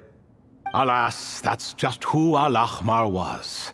There was nothing we could do about that. And I always preferred chess to cards. In the end, life grew unbearable for our king. But, of course, those who remain must continue to live on. But subjects like us were less fortunate. After all, the fate of a retainer is decided by the king, including the chance to walk away. So it was then that King Deshret had Kroko, Goti, and I locked up within Aaru, where we remain to this day. Kroko. Goti? Ah, of course. You're more familiar with their full names. Sobek, the Crocodile King, and Hereshef, the Goat King. And let me tell you, when it comes to chess, Hereshef was a habitual backseat strategist, always spewing nonsense from the sidelines. Well, Sobek was all too quick to take his terrible advice, to the point where I was the one who got accused of cheating. Chess is an exercise in patience, and that man couldn't sit still to save his life. He could never excel at that game. In fact, neither of them were good at chess. Even so, we played together often, and since I was always the winner, we got along quite well. What are you laughing at? Were we not good friends? No one's laughing. Paimon would never. No, not you, it's Goti. He's laughing for no reason again. Can you not hear him? Ah, right, of course you can't. The 2 of them are inside Aaru, as am I, so only I can hear them. What is even going on here? Has he, Starting to lose it after being trapped for so long? That does happen to prisoners serving life sentences. Speaking of which, how's Azar doing these days? I doubt he's doing much of anything. Just what I wanted to hear. What is the meaning of this? You doubt my words? I have half a mind to not talk at all. Oh, no. They're not questioning you, Lord Ibis King, just discussing other things. Please, continue. In that case, where were we?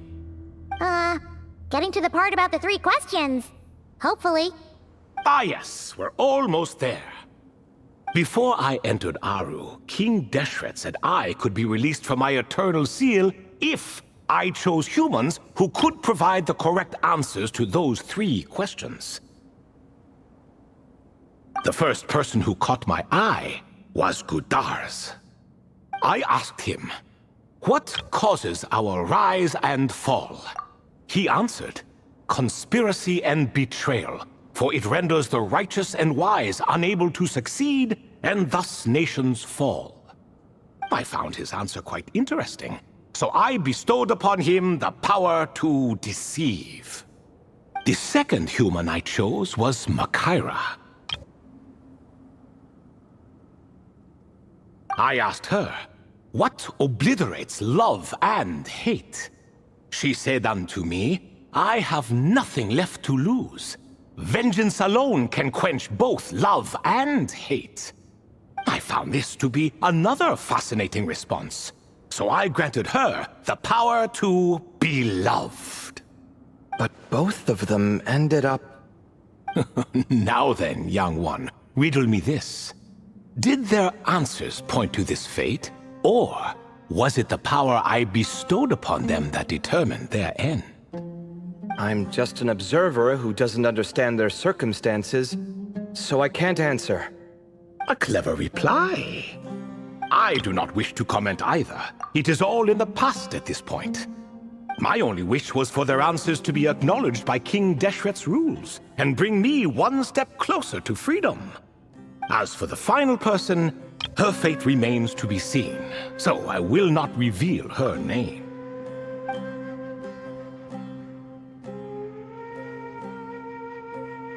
I asked her, what determines truth and falsehood? And found her answer quite compelling, so I bestowed upon her a gift to match. As you can see, however, I have not been freed, so it's clear the answer she gave at that time was wrong. But alas, 3 people were chosen and 3 questions were asked. So now all I can do is wait. Wait until her wisdom is in line with the rules set forth by my king.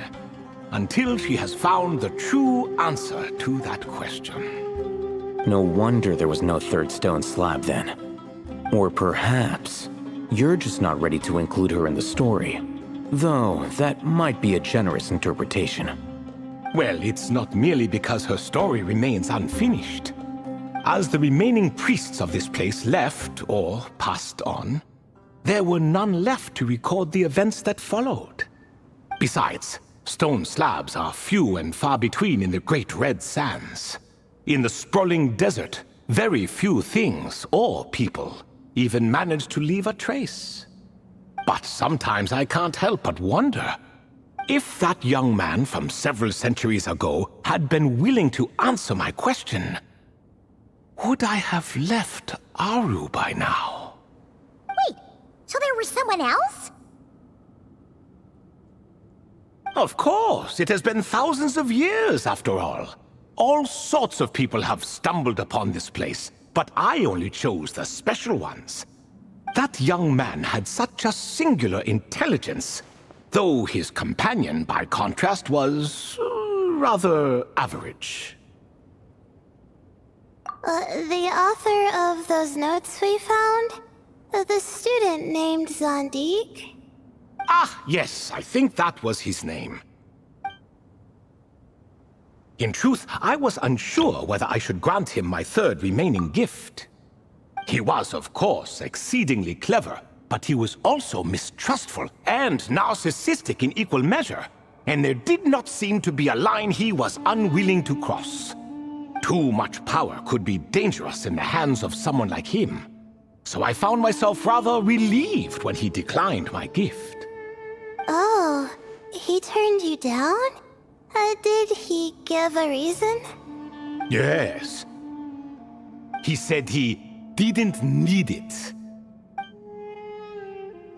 I still remember the look in his eyes. Nothing stood out per se, and still I could sense contempt and disdain radiating from his gaze. I could not give an exact reason, but on instinct I just knew it would not end well to get close to a man like that. So, I tricked him. Stick close to your companion, I said. Only the descendants of Tulatula can come and go as they please. Leave him behind, and there is no escape for you. So, does that mean his companion wasn't a descendant of Tulatula? Oh no, that part was true. The lie was in the other half. Anyone can enter or exit this place. There are no restrictions. I saw that his companion was exhausted and was concerned Zandik might leave him behind, or worse, that some other accident might befall him. So I made up an excuse to prevent Zandik from going a step too far. Oh, and speaking of, Sandik's companion had the same blue hair and pointed ears as you. Wait, does that mean Layla's also a descendant of Tulatula? Indeed. When Hermanubis founded that city, he took in many who had nowhere else to go. Today their progeny are scattered to the four winds, and indeed are far more numerous than I could have imagined. So the person you protected could have been my ancestor. Yes, yes. You're very welcome for that. Could I ask another question, Lord Ibis King? Of course. I have nothing but time, I'm afraid. Did you also save me and a man named Djer? I did. You two were quite unlucky bumping into a device King Deshret once used to measure human brain power. That contact caused more knowledge than you could handle to flood into your minds. So I replaced that knowledge with simpler, repetitive information. Of course, the side effect being the same thought repeating over and over again in your mind, but that should resolve itself in time. How many moons are there in the sky? Yes, that was the phrase I used in your head. I forgot the other one, though. I believe it had something to do with food. Both were spur-of-the-moment decisions, so no need to dwell on the meaning too much.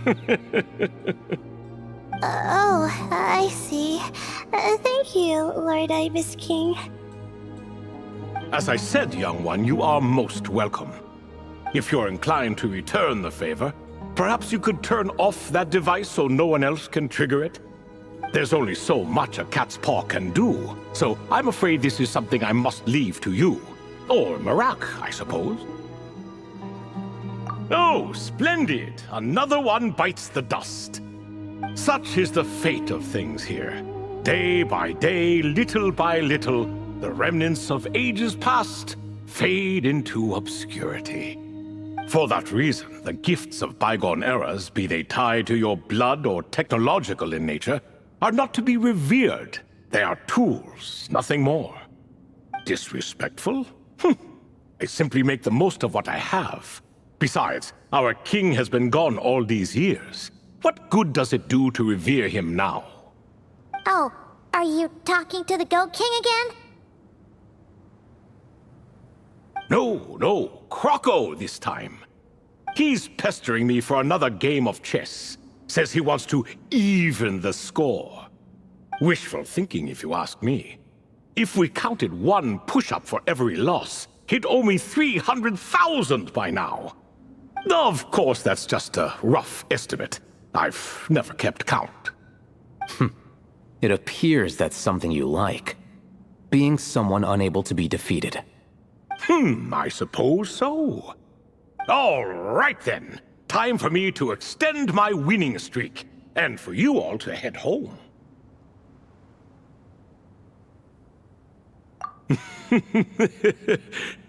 In truth, deep down, I know even the answers to those 3 questions will not change my fate. But that is for me to reckon with. Go on now.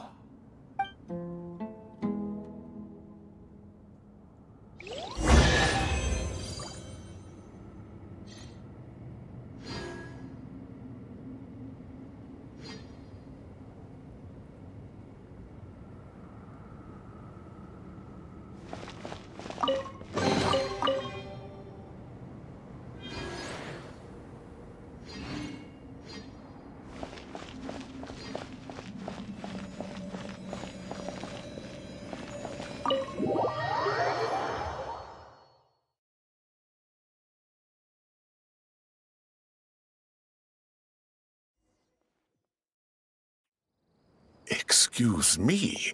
Do you even know what time it is?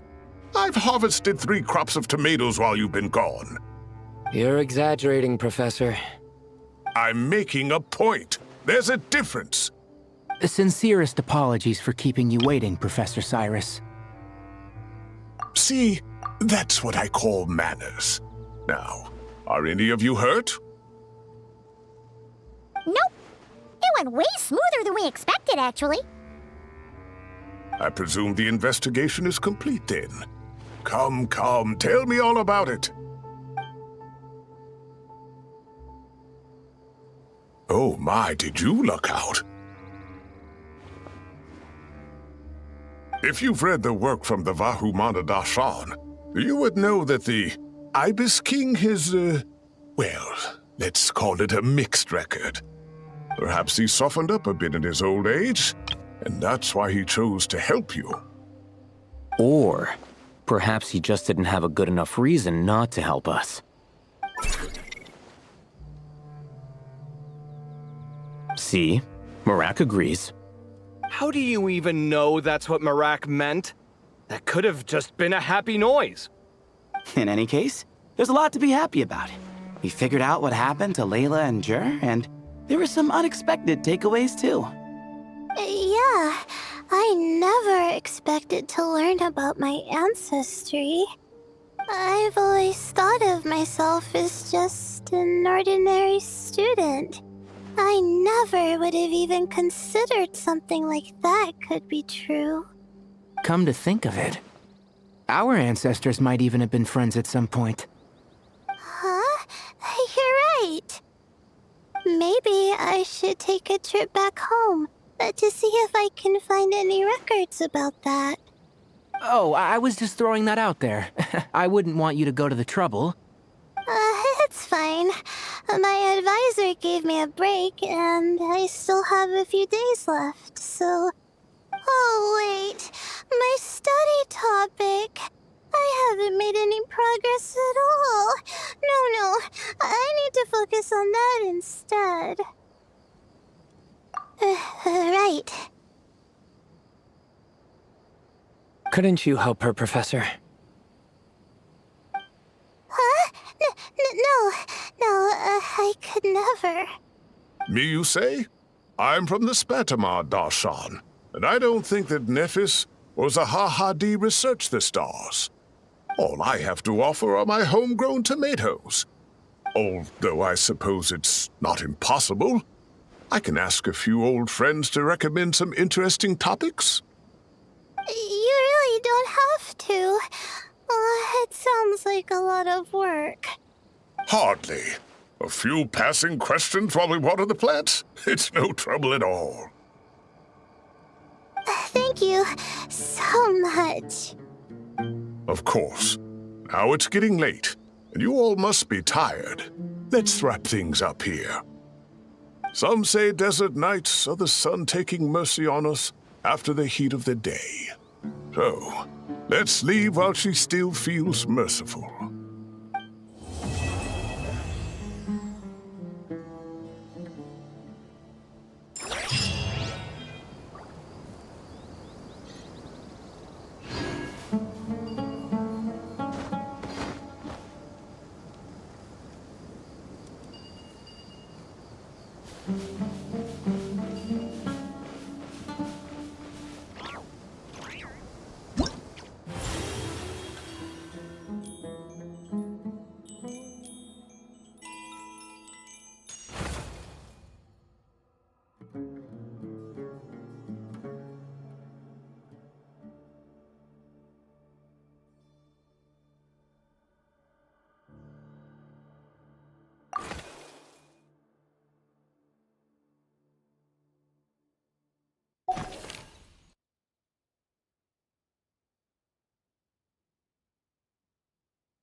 Traveler! Paimon! Over here!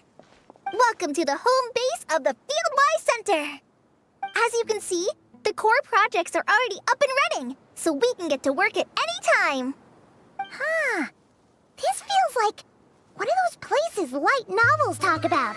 You know, the adventuring hubs where rookies gather to take quests and stuff. Oh, and almost like a school festival at the same time, with everyone getting together to learn and then forming teams to hone their skills. It's so Well, this place isn't quite as decked out as a school festival, but Master Tighnari said that Akademiya plans to be generous with the resources.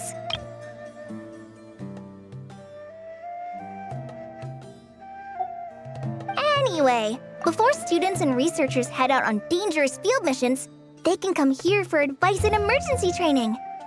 We even have professionals on staff that can join their teams to serve as guides or safety personnel. Yeah, you can think of it like a forward operating base, equal parts theoretical training and field practice.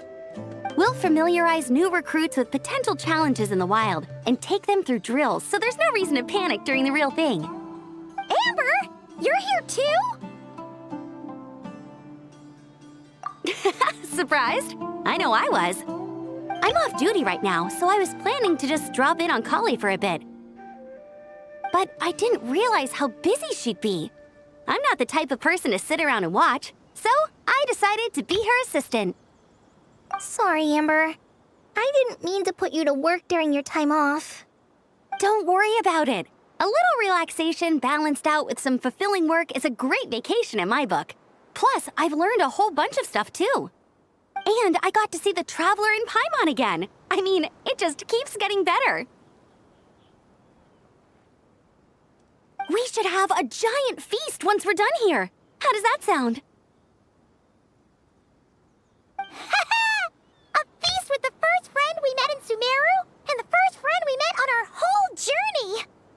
Oh, that sounds just about as awesome as a giant plate of sticky honey roast. All right, down to business then. Collei and I are in charge of the Scouting Speedsters project. The focus is using devices and machines to pass through hazardous areas, survey terrain, and get details on potential threats. Plus, a mortar research indicates that during dangerous situations, having the support of an adorable companion can help set adventurers' minds at ease and prevent excess nerves. So, we took inspiration from Cullen Anba and Baron Bunny to create 2 scouting devices that are both adorable and useful. Cullen Anbot and Bar Drone Bunny. So far, feedback has been pretty positive.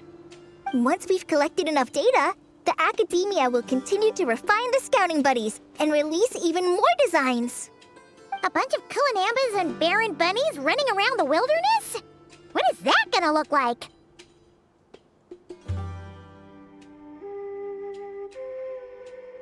Plus, with you to guide our 2 little scouts, we'll be able to obtain some great data. Once you have a more complete understanding of the Fieldwise Center, you should come test them out. Now come with me. I'll introduce you to the other consultants. Oh yeah, the lady with the greenish-blue hair also has a super adorable device over there. But it does something completely different than our scouting buddies. I'm looking forward to seeing it in action. Oh hey! Another familiar face! Come on, let's go say hi!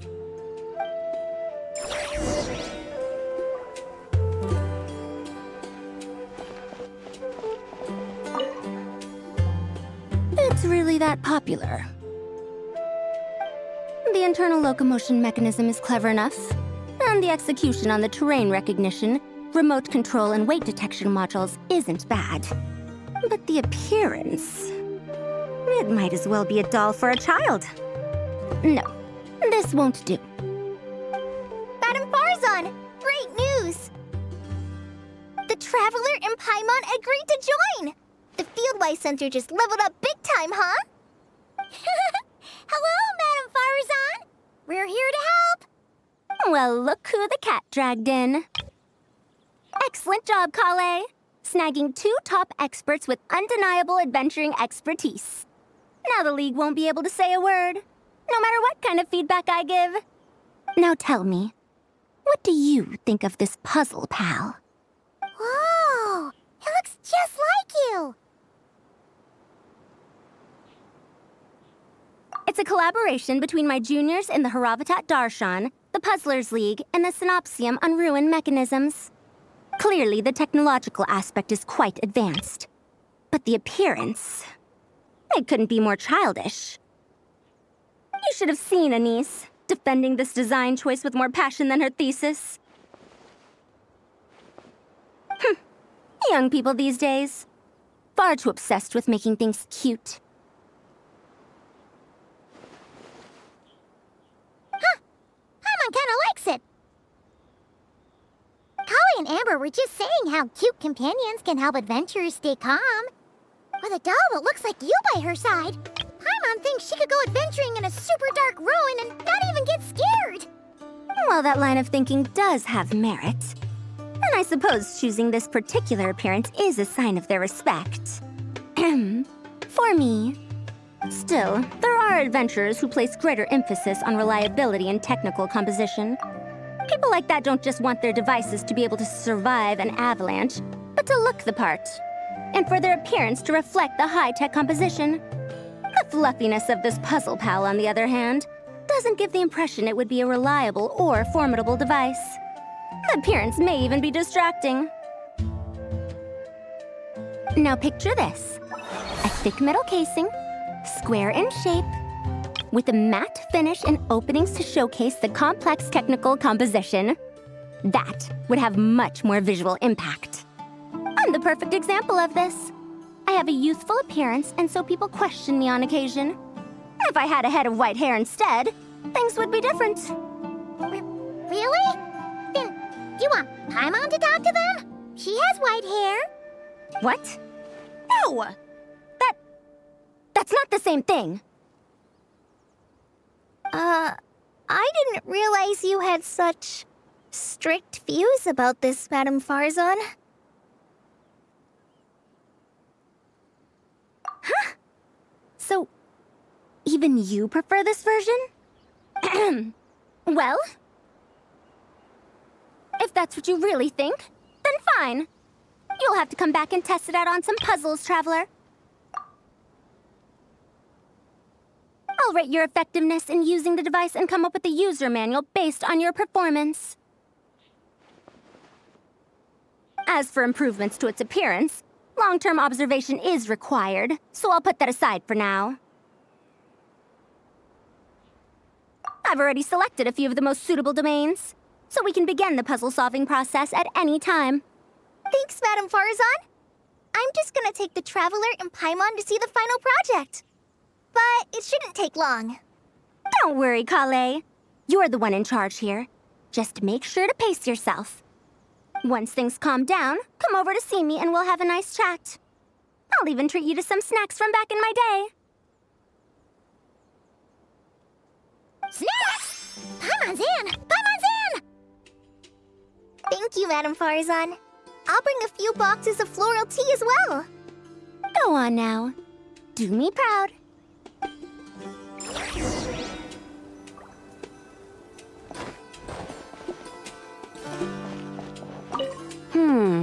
I should adjust the legs so Barjone Bunny can run even faster.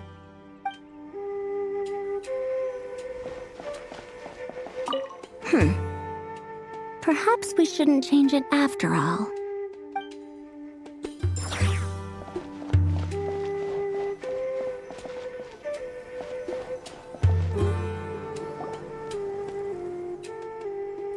This last one is a long-term project we're calling the Security Division. Thanks to General Mahamatra Cyno, we've been able to bring Dehya on as the instructor and Candace as the coordinator. They're putting together a combat test right now, but they should be back soon. Hey, looking for us? I guess we showed up right on cue then. Wait, the Traveler and Paimon are joining as well? That makes things a whole lot easier. Sorry for keeping you waiting, everyone. But we managed to bring back some good intel. Intel? Huh, this is starting to sound intense. Of course. What better way to protect the students than to sweep through the desert and rid it of all potential dangers? Not a bad plan, right? You in? Not the best time for jokes, Dehya. Besides, when it comes to striking down danger, the Traveler is a woman on a mission. She might take you up on that offer. Defeating anything that might pose a threat? Oh, even if the Traveler worked non-stop, that could still take years. We'd have to stop traveling. Oh, Paimon doesn't even want to think about that. Time would be the least of our problems. Some dangers aren't visible to the naked eye, like the scorpions burrowed underground or the terrifying raptors sleeping in the trees. You can't get rid of them until they jump out to attack you. For situations like these, we'd have to combine Madame Faruzan's recommendations with Amber's approach to scouting, calculating our chances of encountering enemies and our expected operation times. Whoa, whoa, whoa, pencils down, everyone. That was just a joke. The Security Division's goal is a lot simpler, actually. We're just here to ensure that fieldwork teams include trained combat personnel. Some of this work has been entrusted to the Blazing Beasts and other mercenaries, but members of investigation teams who pass the combat test can also qualify. Before an investigation team is allowed to head into a dangerous area, the group must include at least 2 professionals who have passed the assessment. And Dehya and I were just out collecting intel on the best place to hold the test. We found a domain filled with monsters and bandits of all levels. Hopefully, they don't mind us borrowing their stomping ground for a bit. It'll only cost them a few smacks on the head. Oh, so we just need to supervise, right? That's right. Participant safety is our utmost priority. So we'll organize a group of capable personnel to take it in shifts. We still need to figure out our testing metrics, though. Fighting is different from an actual exam, and there's no one right answer. Mercenaries like me, we all have our own style. That's not a problem in actual combat, but when it comes to teaching, we tend to stick too much to what we're used to. So, we need someone to give us a baseline. Someone who has the experience, but also takes a more flexible approach in combat. Yeah, based on what you just described, the Traveler seems like the perfect person for the job. Great. Working with you is always a pleasure, Traveler. Smooth as butter on a steak. Don't forget about compensation for the Traveler and Paimon, Dehya. You agreed without doing the math first. Ah, it's fine. We'll just split the funds Collei wrangled for us, 20-80. 10 for me, 10 for you, 80 for the two of them. Wait, we're getting 80%? Don't sweat it. We're just in charge of the long-term operations. You're the one setting the metrics for the whole thing. So I think we got the better end of the deal. We've talked about a partnership in the past, haven't we? Well then, consider this the perfect place to start. Then I'll draw up a detailed overview of the compensation so it's clear for everyone. That'd be great. And don't worry, Miss Candace. About that piece of land you're leasing to the Akademiya, the one used for grain storage, I managed to get them to agree to a 30% increase in their rent payments. Oh, thank you. Those funds will go to fixing up some of the village facilities, which should make for a more comfortable experience when investigation teams stop there in the future. All right, we should finish up our arrangements for the combat test. Stop by our station when you're ready, Traveler. See you soon. Oh, you sure are the beating heart of this operation, Collei. You brought the whole gang together. Oh, no. I'm just doing what I can. I still have so much to learn, so much work to coordinate. But for now, let's just give it our all. You bet! We'll make the Fieldwise Center the best it can be!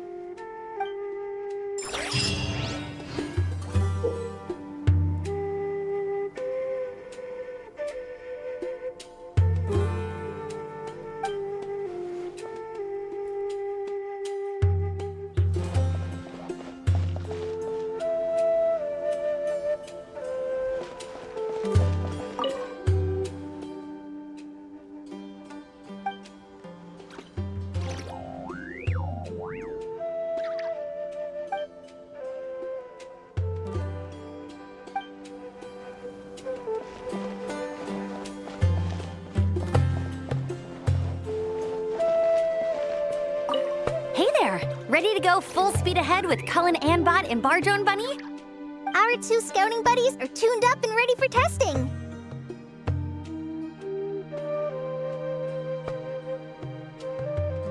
Nice.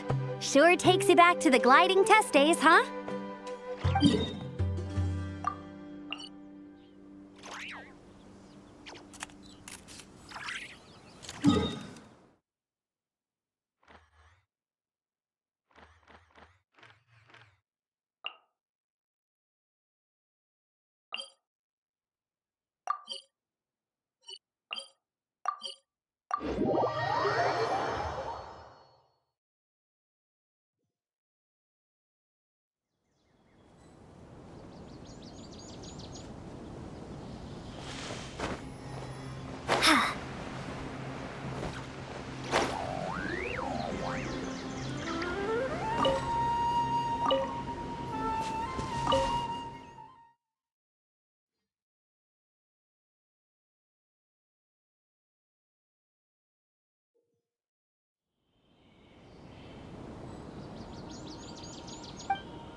Hey there! Ready to go full speed ahead with Cullen Anbot and Bardrone Bunny? Our 2 scouting buddies are tuned up and ready for testing. Don't worry, I'm using this station as a temporary office for the Fieldwise Center as a whole. But it hasn't been too bad. Just a lot of data processing for our scout bots and some paperwork. Oh, and we also give suggestions on how to modify the internal mechanisms. When an investigation team comes along, we register them and check if emergency training is needed. Then we take care of the departure procedures, allocate the required personnel and equipment, and then we monitor the situation with their camp provisions and touch base with the logistics staff. I don't mind. It's just temporary. The center hasn't been open for too long, so we're still working out the kinks. Yeah. Plus, verifying travel qualifications and keeping an eye on logistics is nothing new for me. And the Akademiya is sending specialists to set up a formal administrative team soon. We just have to show them the ropes. Some of them are here already. So once that's set up, and the researchers submit their certifications, we can start delegating the work. And then we can take a well-deserved break. I asked Lisa and Kaya for some recommendations before leaving, so I have a list. Time's been a bit tight this trip, but Collei took me around Sumeru City, and we had tons of amazing food. She's one busy gal, though, so I didn't want to drag her from place to place. It made more sense to spend time here helping her out. I'm sorry, Amber. For what? I'm having a blast. Seeing you take the reins, seeing your friends place their trust in you, even rely on you, it makes me so happy. Traveling, relaxing, I can do that whenever. It's not like this is my last time here.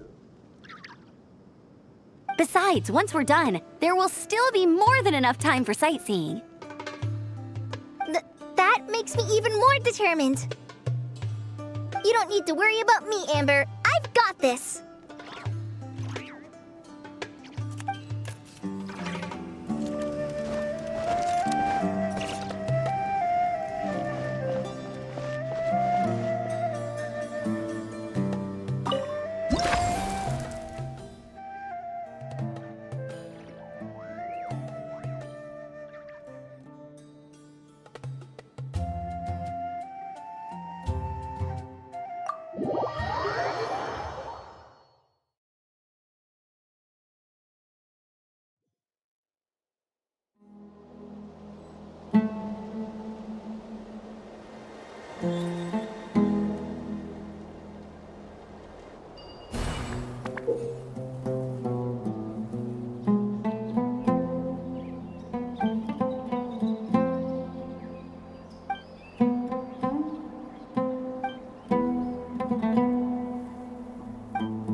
Hey, ready to do some quality assurance on our test questions?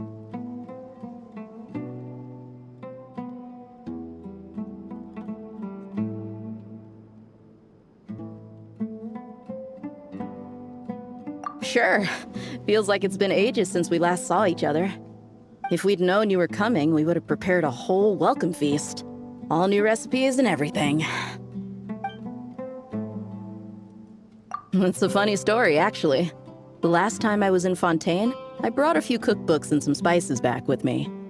Then, I gave them to Candace, and she went into full chef mode, coming up with all sorts of new things. Like Romaritime flour meat jerky mixed rice. At first glance, it looks no different than the usual Aaru mixed rice. But then, it hits your tongue and you get that delicious meat, the hearty rice, and this super refreshing aftertaste, all without being greasy. It's a great way to refuel, and it's not too dry. Honestly, perfect for camping out in the desert. I'm not against improving traditional cuisine, within the bounds of reason, of course. After all, every ingredient is precious out in the desert. Nothing must go to waste. Why didn't you accept that outfit from me then? Fabrics are a valuable resource too. I mean, I know I'm pretty casual and not the most fashionable, I guess, but I had someone help me pick it out. I'm sure nothing was wrong with the fit. In the end, it went to the girl in our Merc band who does the accounting. She seemed to appreciate it at least. I did appreciate it, Dehya. It was extremely thoughtful. But as the guardian of Aaru Village, my goal is to blend in, not stand out. Besides, fine clothes should go to people who have an occasion to wear them. If your accountant is to represent the blazing beasts in business settings, she should have something to wear. That's why I recommended the clothes go to her. Oh, why didn't you say so earlier? I thought you just didn't like what I picked out. Well, seeing as the blazing beasts will be holing up in Aaru Village for the foreseeable future, if you still want to offer something as thanks, you could bring us some bolts of cloth. I'm somewhat familiar with tailoring, and I could use them to fashion sand and dust-resistant cloaks for everyone. The fabric doesn't need to be expensive, just resistant to wear and tear. I trust your judgment on that. Don't worry, I'll think carefully about the shape and pattern when I make one for you. Then all will know that you are an esteemed guest of our village.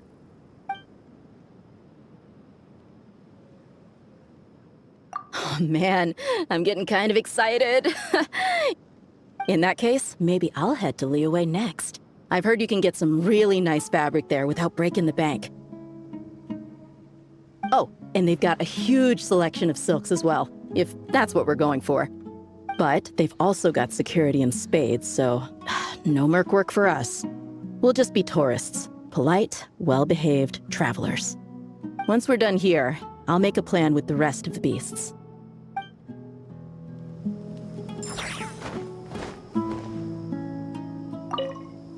Hey, ready to do some quality assurance on our test questions?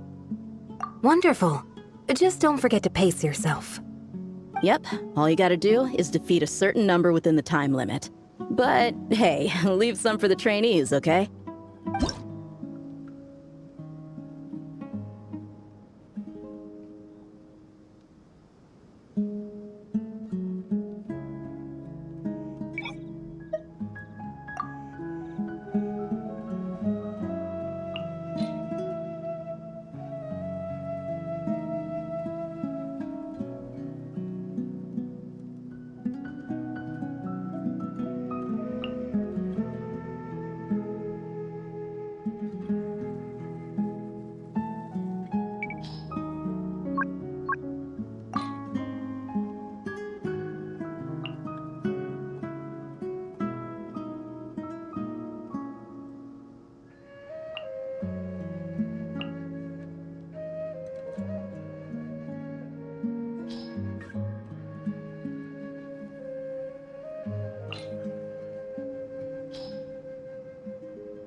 Supporting fire! Don't be scared! Let's light it up! Teamwork is dreamwork!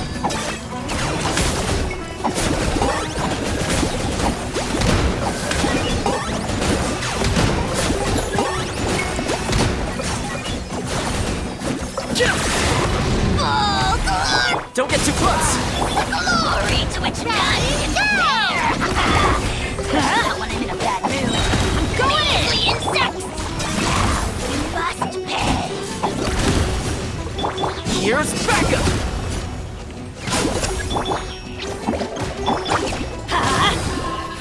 I got him cornered!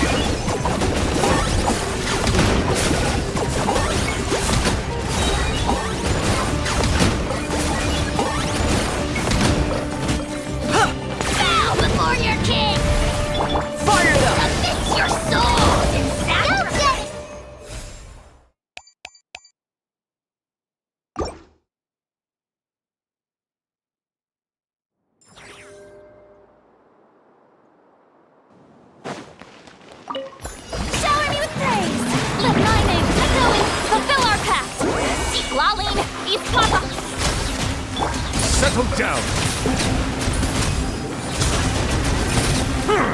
Let the mighty be humbled!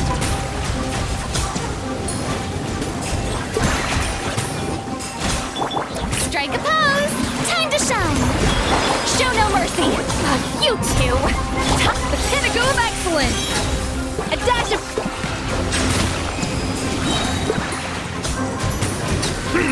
The tides beckon.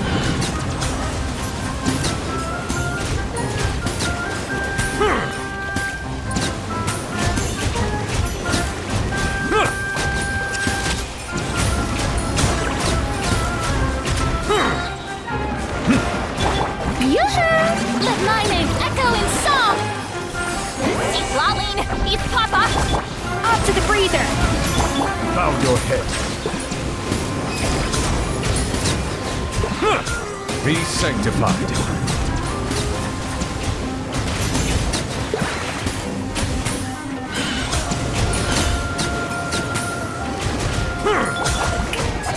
Time to shine! Get to work! Boots on the loose! Suffer the wrath of me! Settle down! Let the mighty be humble!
Shower me with praise! Let my name echo in song! Order guide you! Solidify! Let engraved names echo! Hey there! Feeling lucky? A proper send-off from the Cyno with love. Cha! Watch out! Let the world come alive! Hear the echoes of the valley! I will have order! Stabilize! This one's got your name on it! Fire! Well, with rocks. Feeling lucky? Watch out! Yoo-hoo! Time to shine! Bring it! Let engraved names echo!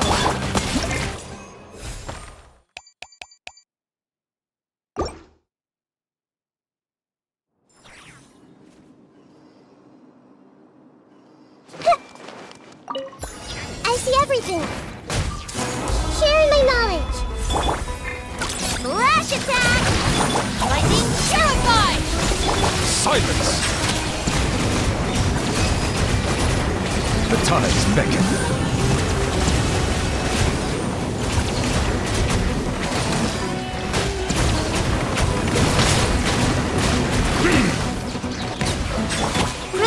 Grow!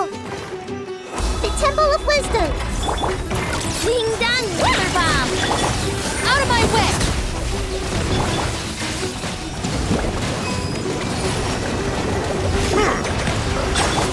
Everyone hold hands! Come on! Look, you're ready?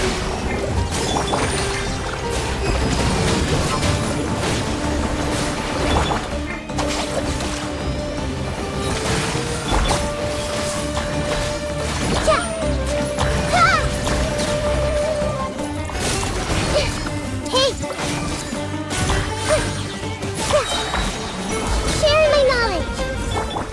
Get with me! Ding dong weather bomb! G1! Let the mighty be humble!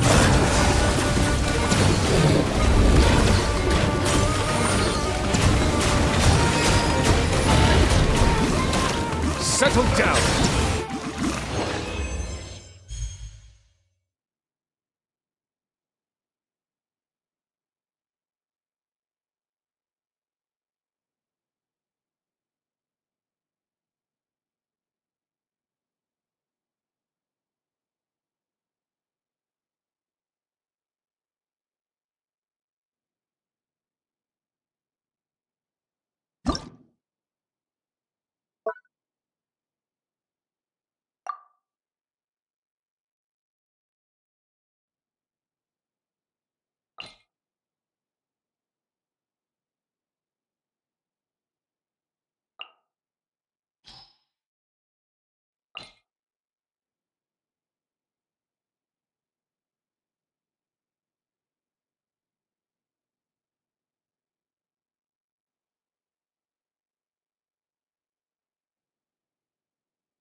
Time to say hello.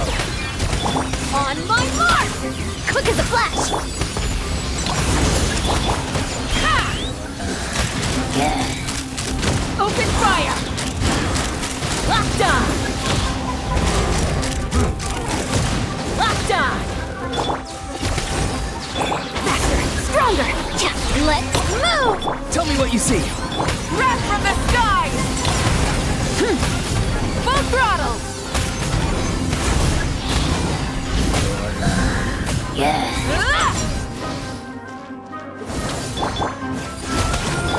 Quick as a flash!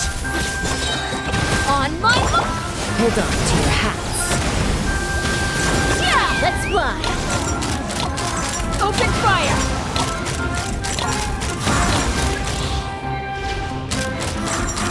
Locked on!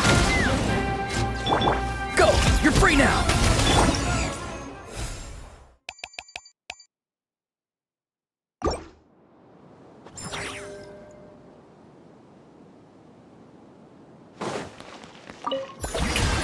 Let the world collide!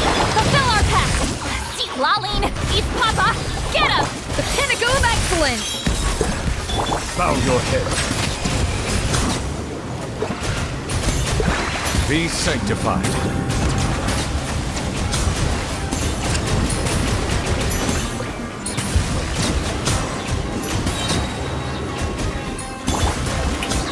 Let my name echo in song! You two! Time to deuce on the loose! A little... Settle down. Let the mighty be humble.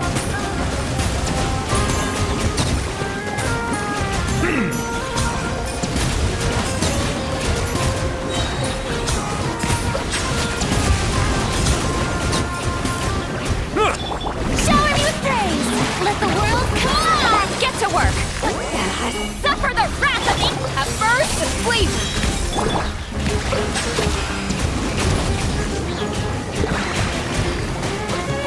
The time to beckon.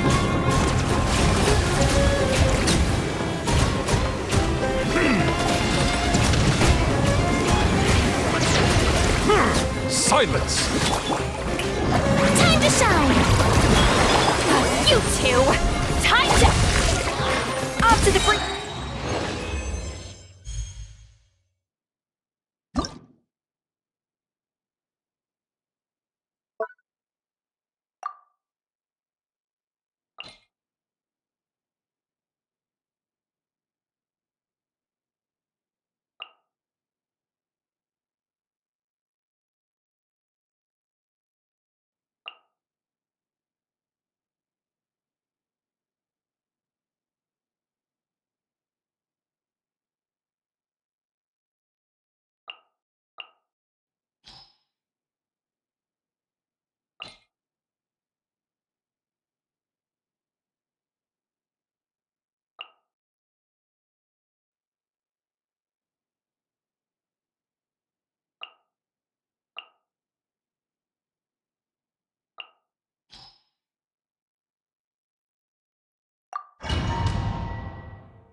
Strike a pose!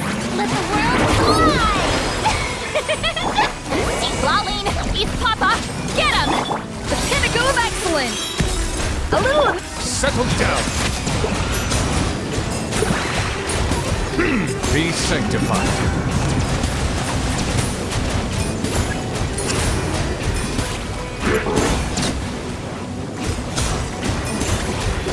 Silence!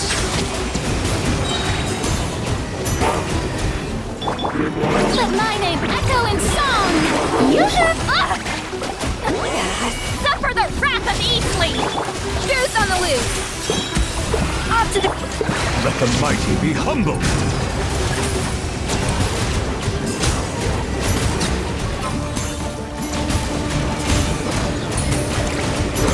Settle down.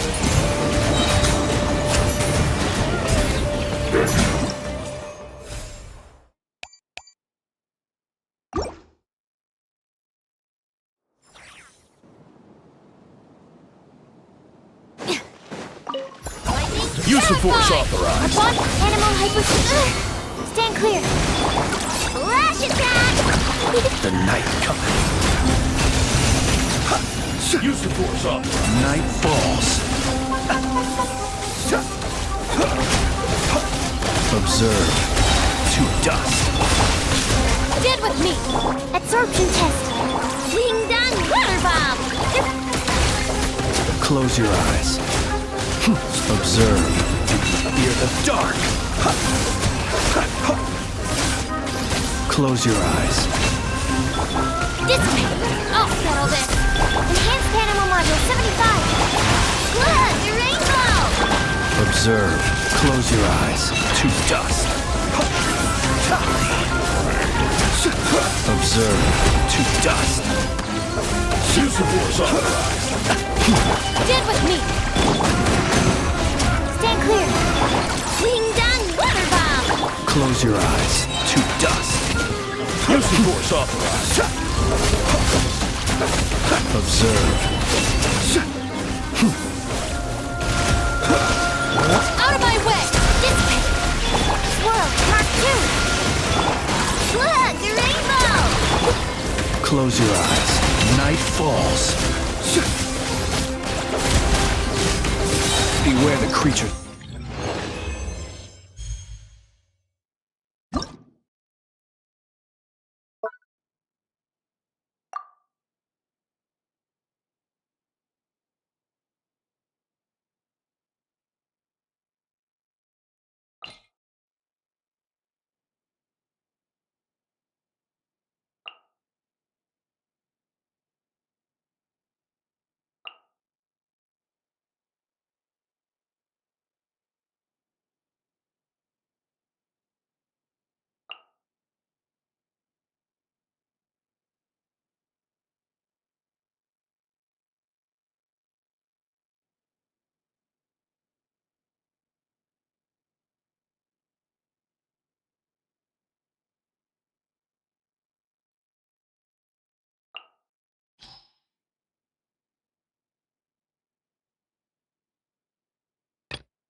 Accelerating.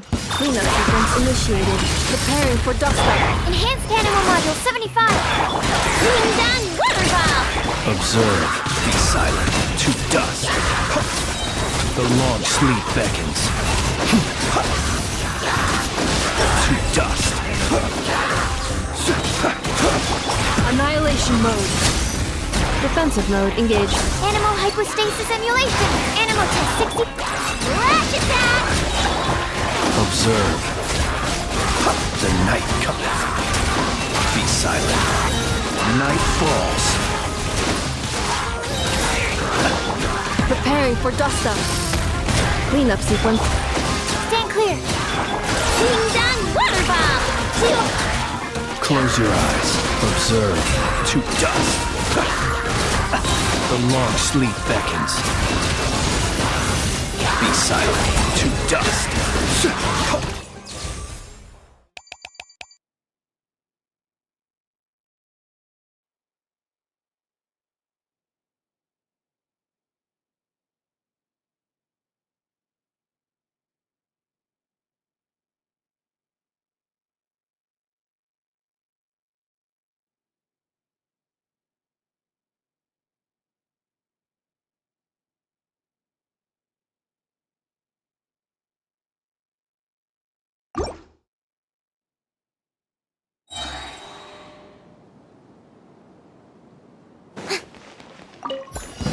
Your coming was foretold. Strike a pop. Laline, eat papa. At first, the flavor. Another star goes out. Care for a dance. Surge. Ha, yeah. Ha, yeah. Shower me with praise. Let the world come on. frosting! Fearless! Ha! Ha! Yeah! Paradigm shift! Yeah! Ha! Yeah! Ha! Yeah! Yeah! Yeah!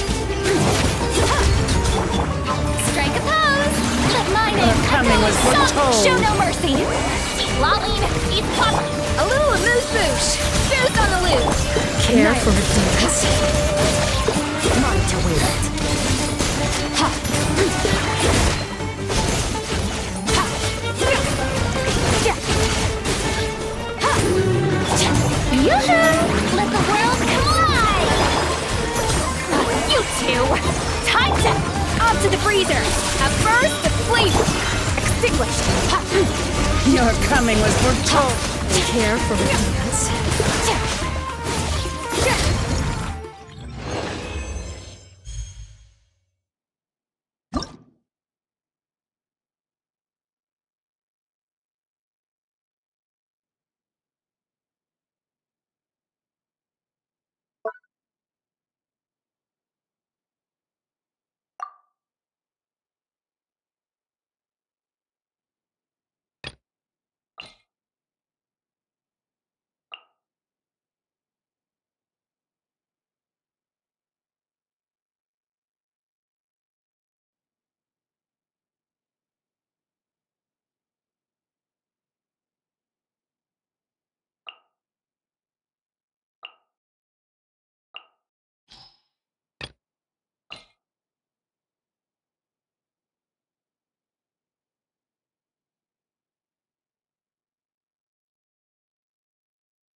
Lightning terrified! Our bond swirl, part 2, animal testing. Lash attack! Close your eyes. Be silent. Do you fear the dark? The night cometh. This way! Stand clear! Look, a rainbow! Close your eyes. Night falls. Be silent. Observe. Night falls.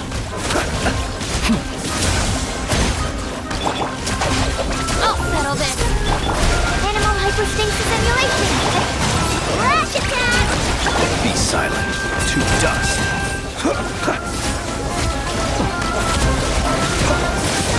Night falls. Our bond is strong. Please.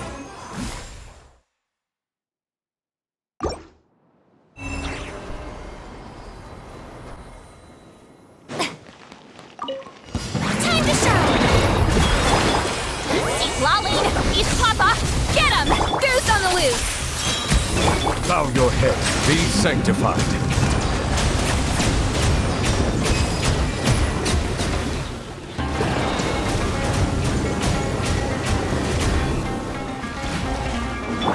Shower me with praise! Show no mercy! Settle down. Let the mighty be humbled.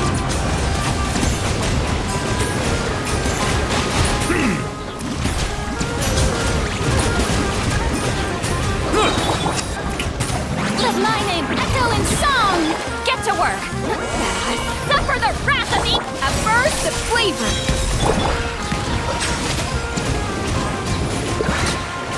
Be sanctified.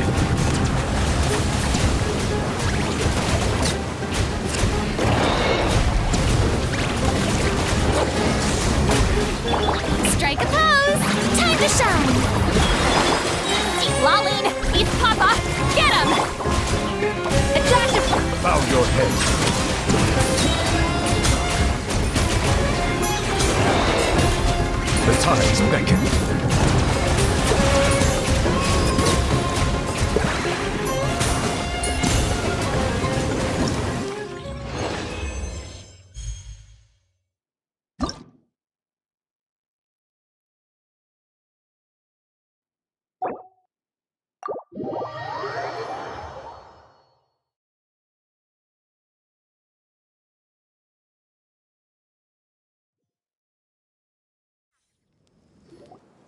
Good news, everyone!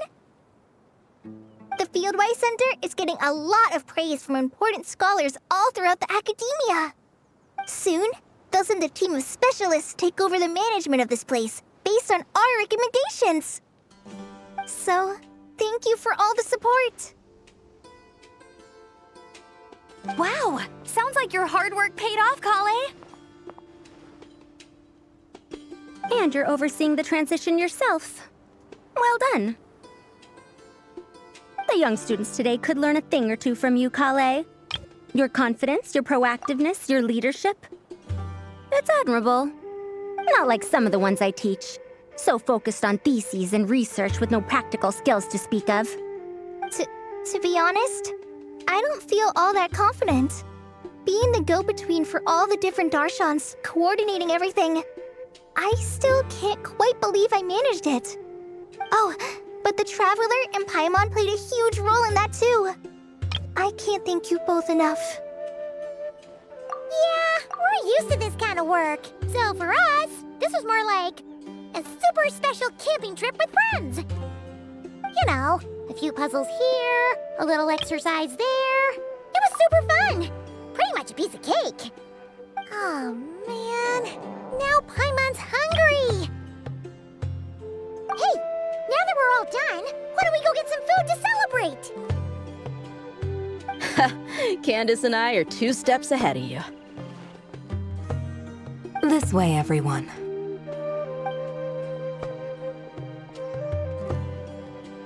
Woohoo! A feast! Perfect timing.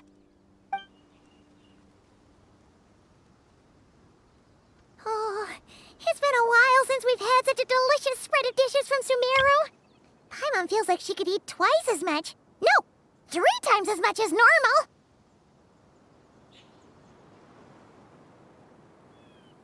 Huh, is that a challenge? Careful what you wish for. We have your wallet to think about. It's been a while since I've had food from the desert region. It's nothing like I remember. Now this is the real deal. Everything I've tried before pales in comparison. That means a lot, Madame Faruzan. If all the researchers who came to our village were so polite, we would have an occasion to offer feasts like this more often. By the way, you planning on doing any sightseeing, Miss Amber? You came all this way after all. Oh, for sure. I hear that there's a forest full of gigantic trees northwest of Port Ormos, with trunks bigger than the entire width of the Good Hunter restaurant. I'd love to see it for myself. Oh, and I bet I could climb up and then glide down from the treetops. That sounds so fun. In that case, I'll give you some snacks to take with you. Like a dense cake or some dumplings. The wind's strong up there, so you don't want anything too crumbly. Oh, and you'll need a thicker water skin, so it doesn't break if it drops. Oh, dumplings sound great. So soft and chewy. Great thinking, Collei. As for the desert, I'd love to check out some of the ruins, like that giant one shaped like an hourglass. I'll just observe from a distance, though. Your ruins could be protected sites, so better to not barge in. Besides, there could be someone sleeping in there. I'm glad to hear that, Miss Amber. It's for the best. Your body won't be used to the desert environment, though, so traveling could be tough. You'll need to bring moisturizing ointment and essential oils for the skin. Honestly, though, helping set up the Fieldwise Center was the real highlight of this trip. And thanks to you, Collei, I got to make some new friends, too. So I couldn't be happier. Feel free to drop in on me and Mondstadt anytime. I'll show you the best our city has to offer. Don't mind if I do. I had some dandelion wine while I was in Fontaine, and man, that was the stuff. So sweet and fragrant, not a single bitter note in there at all. And that was the imported stuff. I bet the taste is even better when it's fresh. I'm looking forward to downing a couple of barrels already. It couldn't hurt to take a break from wine either. Those children gave you some hennaberry thorn powder, remember? You could make some tea. Come on, Candace. It's just a taste. The barrels aren't even that big. We're talking like 3 to 5 cups per, tops. And don't worry, I'd make sure to bring back souvenirs for everyone. Well, I've heard the Knights of Favonius library has quite the collection. I wonder if there are tomes that approach engineering from a different angle. Could be worth perusing. I'm not sure about the exact number, but the library's pretty huge, all right. What kind of books are you interested in, Madame Faruzan? I can write them down and have Lisa get them ready for you. Either way, just leave your Mondstadt travel plans to me. Lisa? Lisa Mincy? Cyrus's prize student who he never stops bragging about? So that's where she's hiding. Ah, this is kinda nice, isn't it? Friends of ours meeting other friends of ours, then becoming friends in their own right. Yeah! Maybe we should start introducing our friends to each other. Paimon can think of a few who might get along. Huh, not a bad idea, right? Just imagine all the fun we could have!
With this experience under my belt, my next trip out here should be a piece of cake.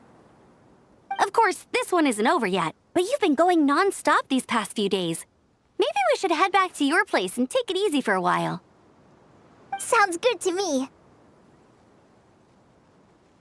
I have a bunch of ingredients, snacks, and knickknacks back home that I've been wanting to show you.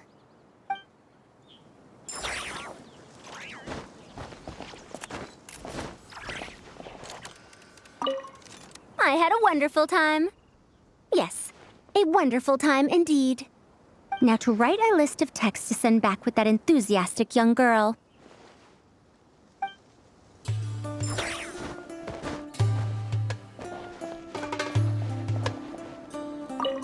Don't worry, Candace. I won't drink too much. Trust me.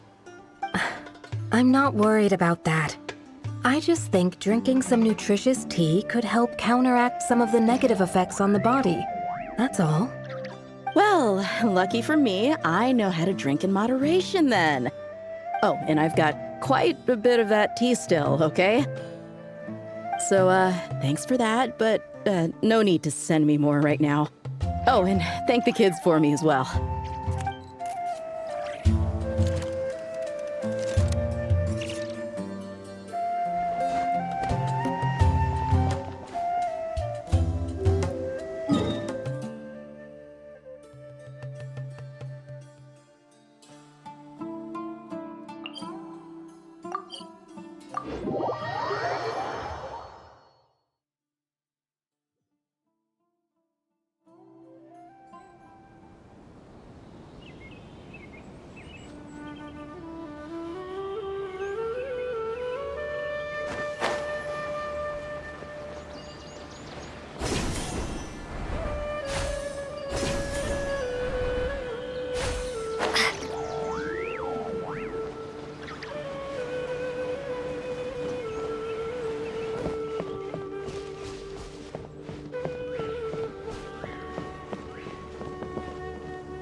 You don't make it out to Gandharva Ville often, and there wasn't time for visiting earlier.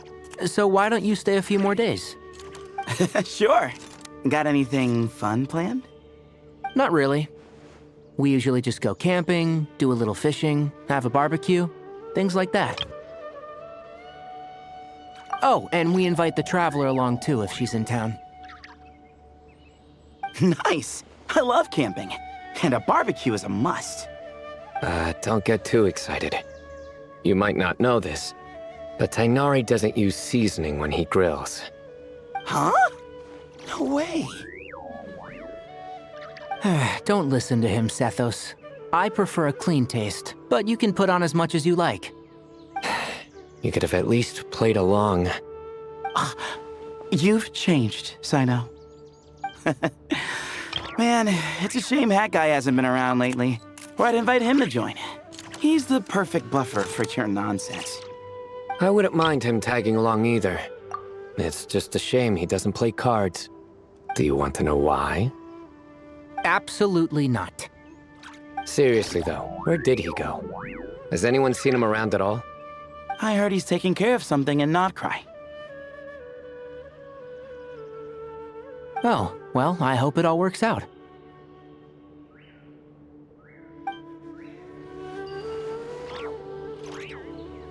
Surely that little girl must be leaving soon.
sky will reveal everything to us.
Well, this is an unexpected reunion.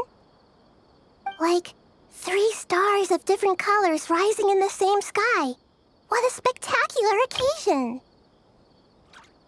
Archon and Miss Nilou from the Zubair Theater. I'm not interrupting anything, am I? Of course not. I'm just relaxing, gazing up at the starry sky. I get a lot of inspiration for new dances when I come here. Oh, I'm also here to get some inspiration. I thought I was the only one who did that.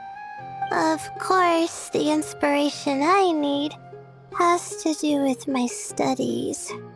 Well, we might be searching for different things, but in the end, we're both just waiting for that spark to strike. But this time, it wasn't inspiration, but Lesser Lord Kusanali who came knocking instead. How do you know I'm not here searching for that same spark? We must innovate after all, even in dreams. Here, I brought some candied ajilenak nuts. May they bring us all sweet dreams.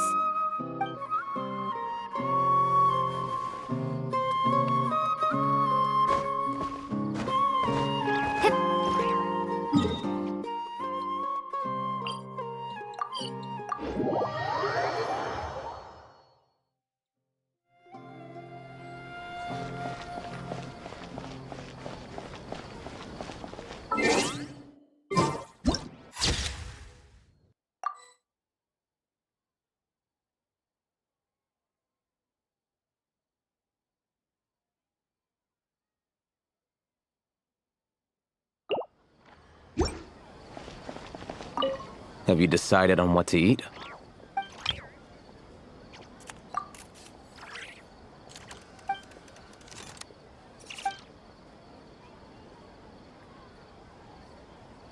Fine.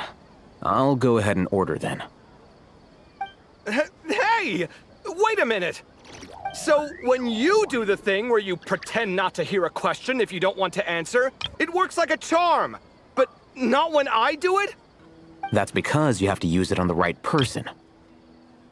Besides, you really think you can use my own tricks against me?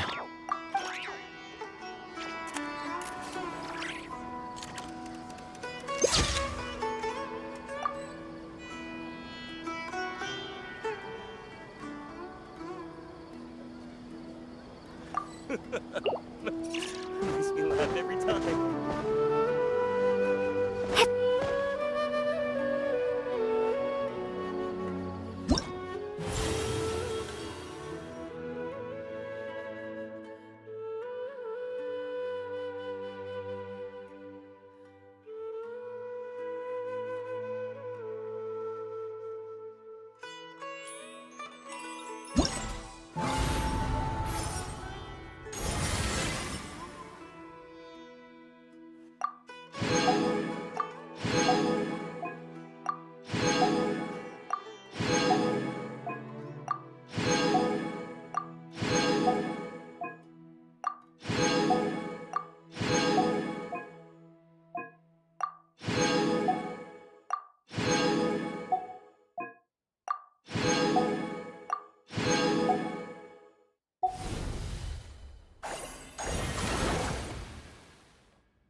above you shining, guiding you along. Hear the music in the forest as you make your journey home. When the nights are getting colder, and when you lose your way, feel my hand upon your shoulder, and remember you're not alone.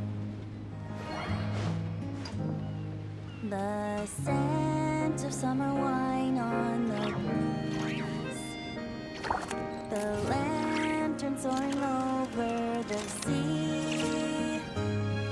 Wherever we go, you need to know that as long as you are by my side, we'll never be far from home. For you light up every corner of the world. You fill the air with joy and life. So please, when you feel it's going wrong, just take a moment, cast your burdens to the wind, and listen as it sings you a song.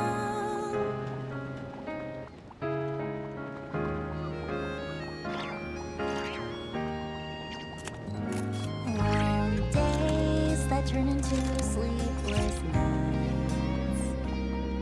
The memories we share shine so bright.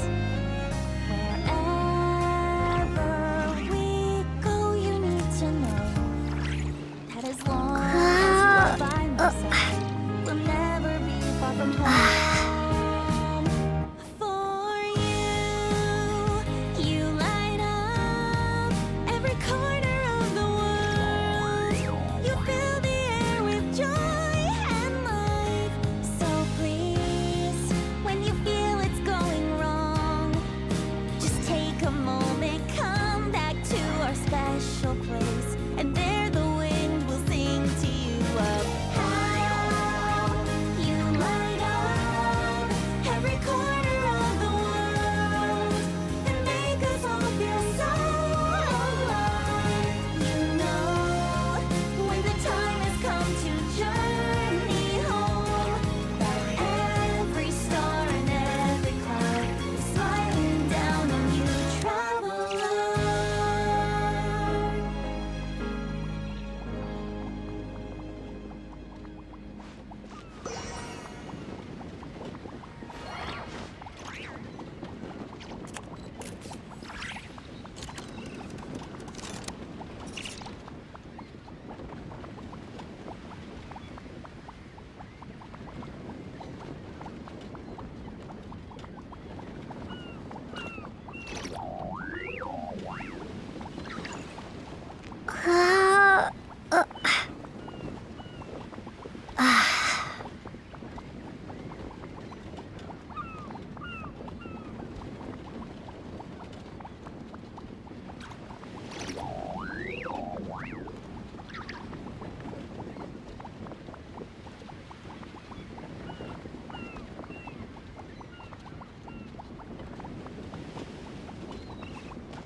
See the stars above shining, guiding you along. Hear the music in the forest as you make your journey home. When the nights are getting colder, and when you lose your way, feel my hand upon your shoulder, and remember you're not alone. The scent of summer wine on the breeze, the lantern soaring over the sea. Wherever we go, you need to know that as long as you are by my side, we'll never be far from home. For you light up every corner of the world. With joy and life. So please, when you feel it's going wrong, just take a moment, cast your burdens to the wind, and listen as it sings you a song.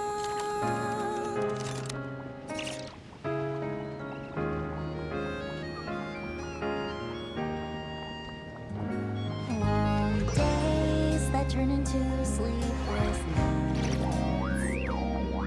The memories we share shine so bright. Wherever we go, you need to know that as long as you are by my side, we'll never be far from home.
See the stars above you shining, guiding you along.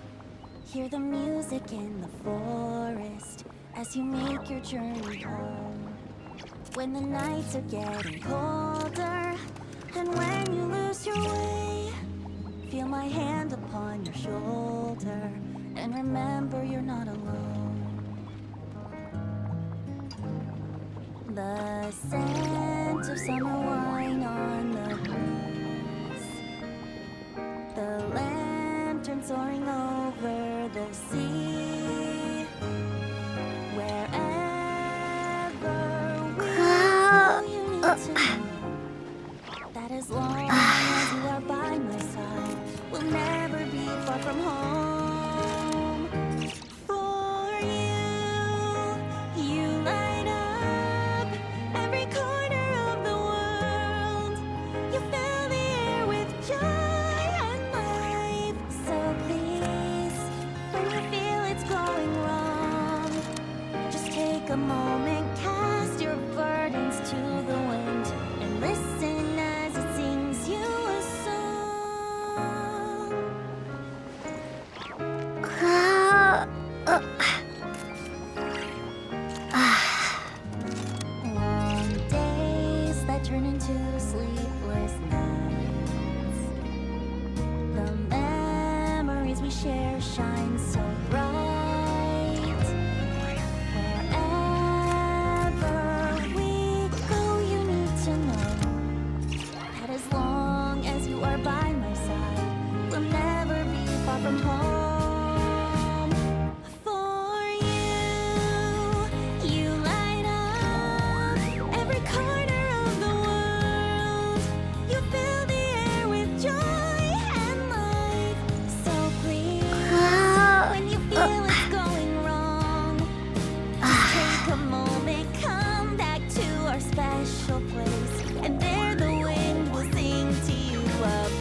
stars above you shining, guiding you along.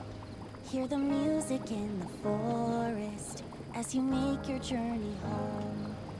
When the nights are getting colder, and when you lose your way, feel my hand upon your shoulder, and remember you're not alone.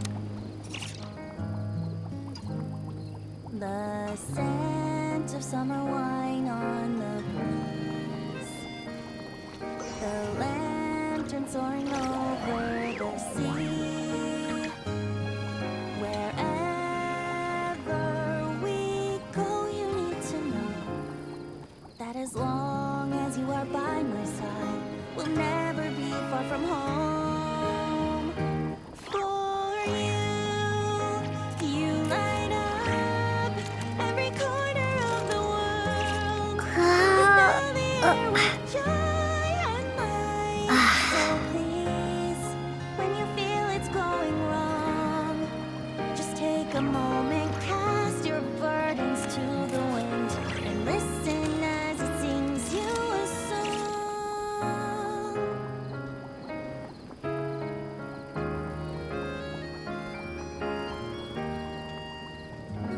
Long days that turn into sleepless nights. The memories we share shine so bright. Wherever we go, you need to know that as long as you are by my side, we'll never be far from home. For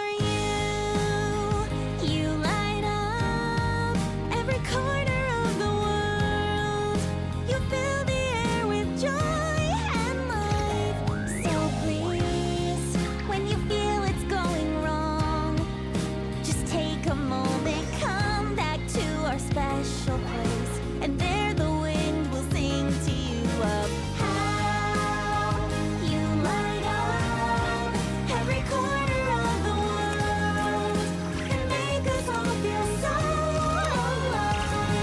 You know, when the time has come to journey home, that every star and every cloud is smiling down on you, traveler.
See the stars above you shining, guiding you along.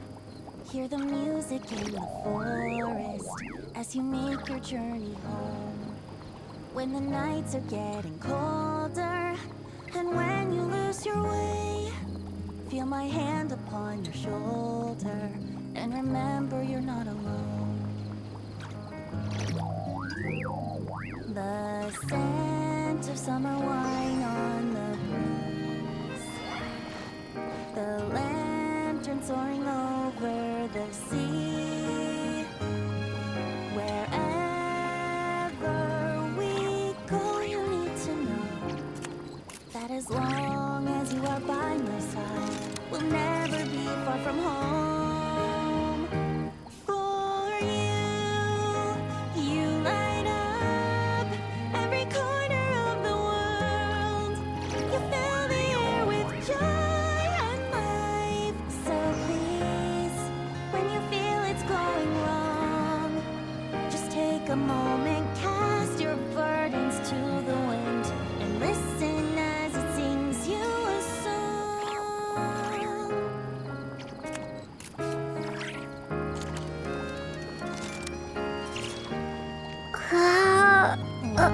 Days that turn into sleepless nights.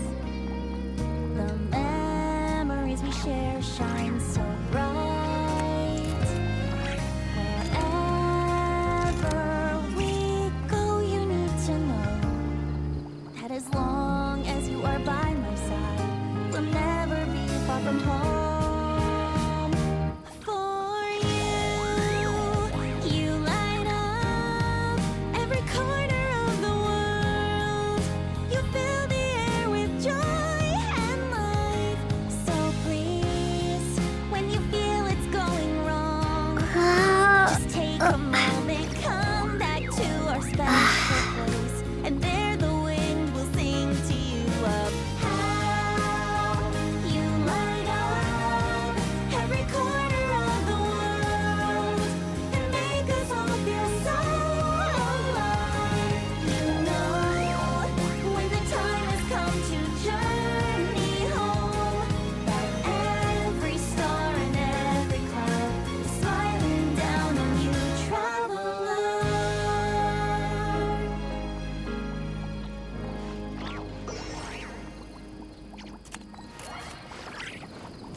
See the stars above you shining, guiding you along. Hear the music in the forest as you make your journey home. When the nights are getting colder, and when you lose your way, feel my hand upon your shoulder, and remember you're not alone. The scent of summer wine on the breeze, the lantern soaring over the sea. Wherever we go, you need to know that as long as you are by my side, we'll never be far from home. For you light up every corner of the world. You fill the air with joy and life. So please, when you feel it's going wrong, just take a moment, cast your burdens to the wind, and listen as it sings you a song.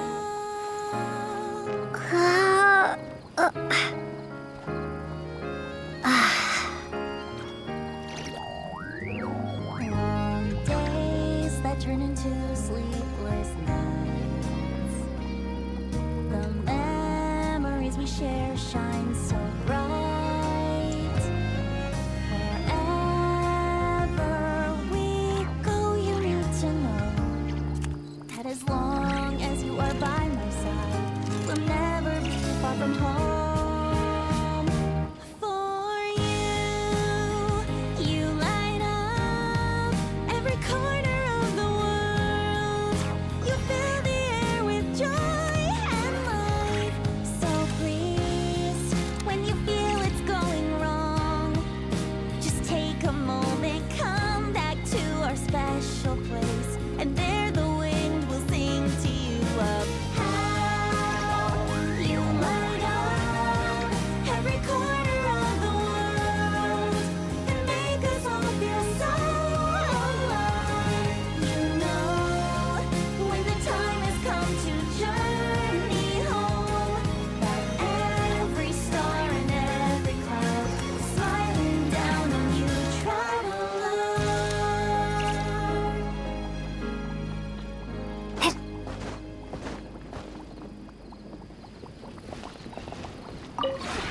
This realm is truly beginning to thrive. I cannot help but be stirred.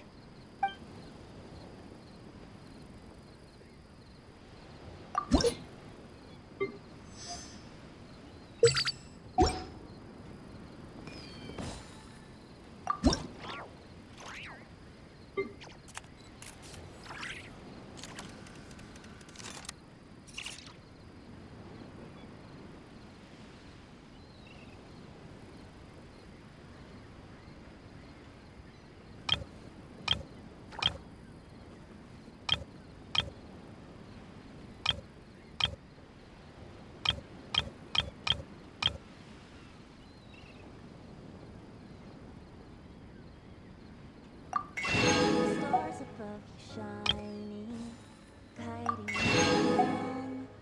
Hear the music in the forest as you make your journey home. When the nights are getting colder, and when you lose your way, feel my hand upon your shoulder, and remember you're not alone. The scent of summer wine on the breeze, the lantern soaring over the sea. Wherever we go, you need to know that as long as you are by my side, we'll never be far from home. For you light up every corner of the world.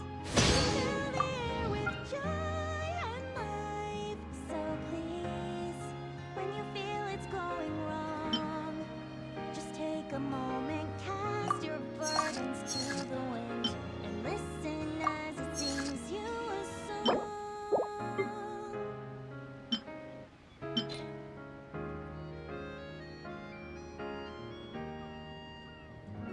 Long days that turn into sleepless nights. The memories we share shine so bright.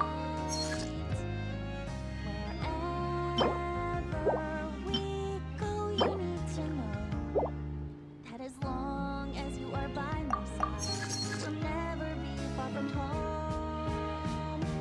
For you light up every corner of the world. You fill the air with joy and life. So please, when you feel it's going wrong, just take a moment, come back to If you ever have any questions about the realm within, you may ask me. you light up every corner of the world and make us all feel so alive. You know, when the time has come to journey home, every star and every cloud smiling down on you, traveler.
Patience is the key to solving problems.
Patience is the key to solving problems.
A little to the left.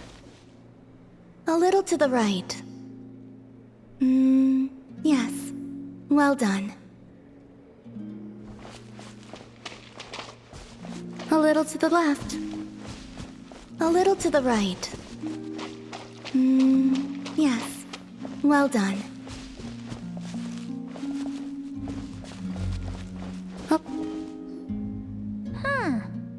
The atmosphere is a little unusual today. Are you decorating this flower field, Columbina? That wasn't me. It was them. You mean the Kuhenki? Yes. These stones emit a faint light upon absorbing Kuvaki. The Kuhenki are quite fond of them. So they just put them on the ground and play with them? Not exactly. Come over here and look. Huh?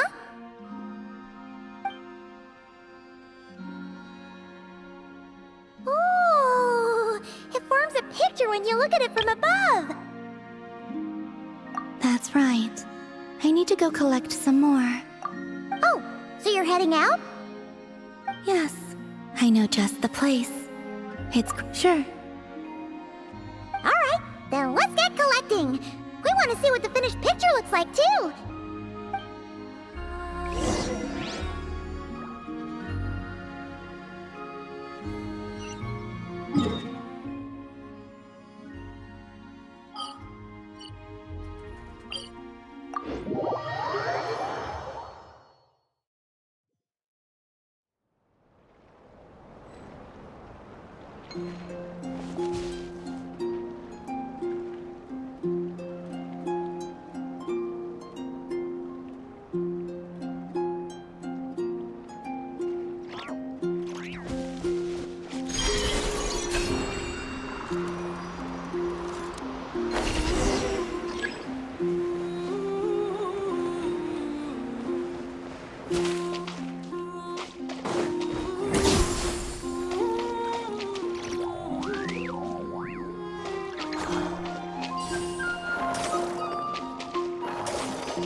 We grabbed a whole bunch. Come on, let's head back. Can't leave that artwork incomplete forever, right?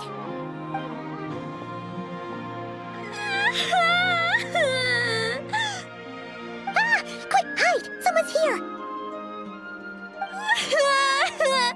Where am I? Mommy! I want to go home! Oh, looks like she's one of the Frost Moon's scions. Is she lost? You will? Yeah, of course. She sure looks like she needs it.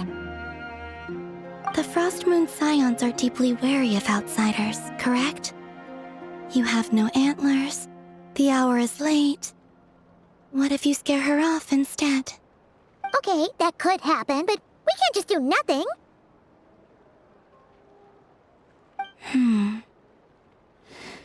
Come with me, then.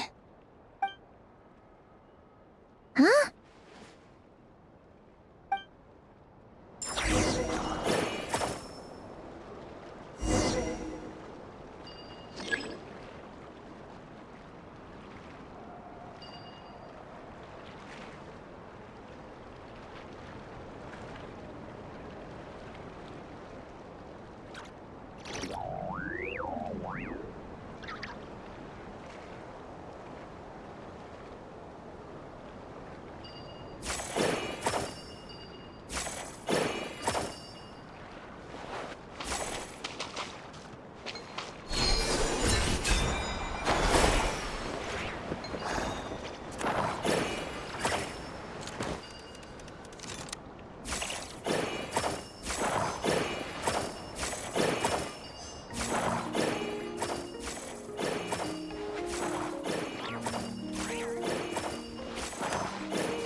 Huh?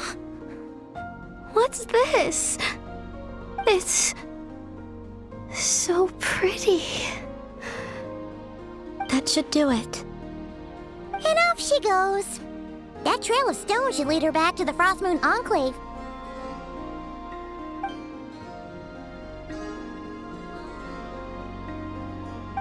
Wait, what about the painting? It's all right. We can finish it some other time. I like watching people find their way back home, to the place where they belong.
See the stars above you shining, guiding you along.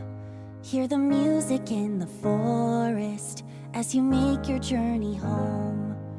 When the nights are getting colder, and when you lose your way, feel my hand upon your shoulder, and remember you're not alone.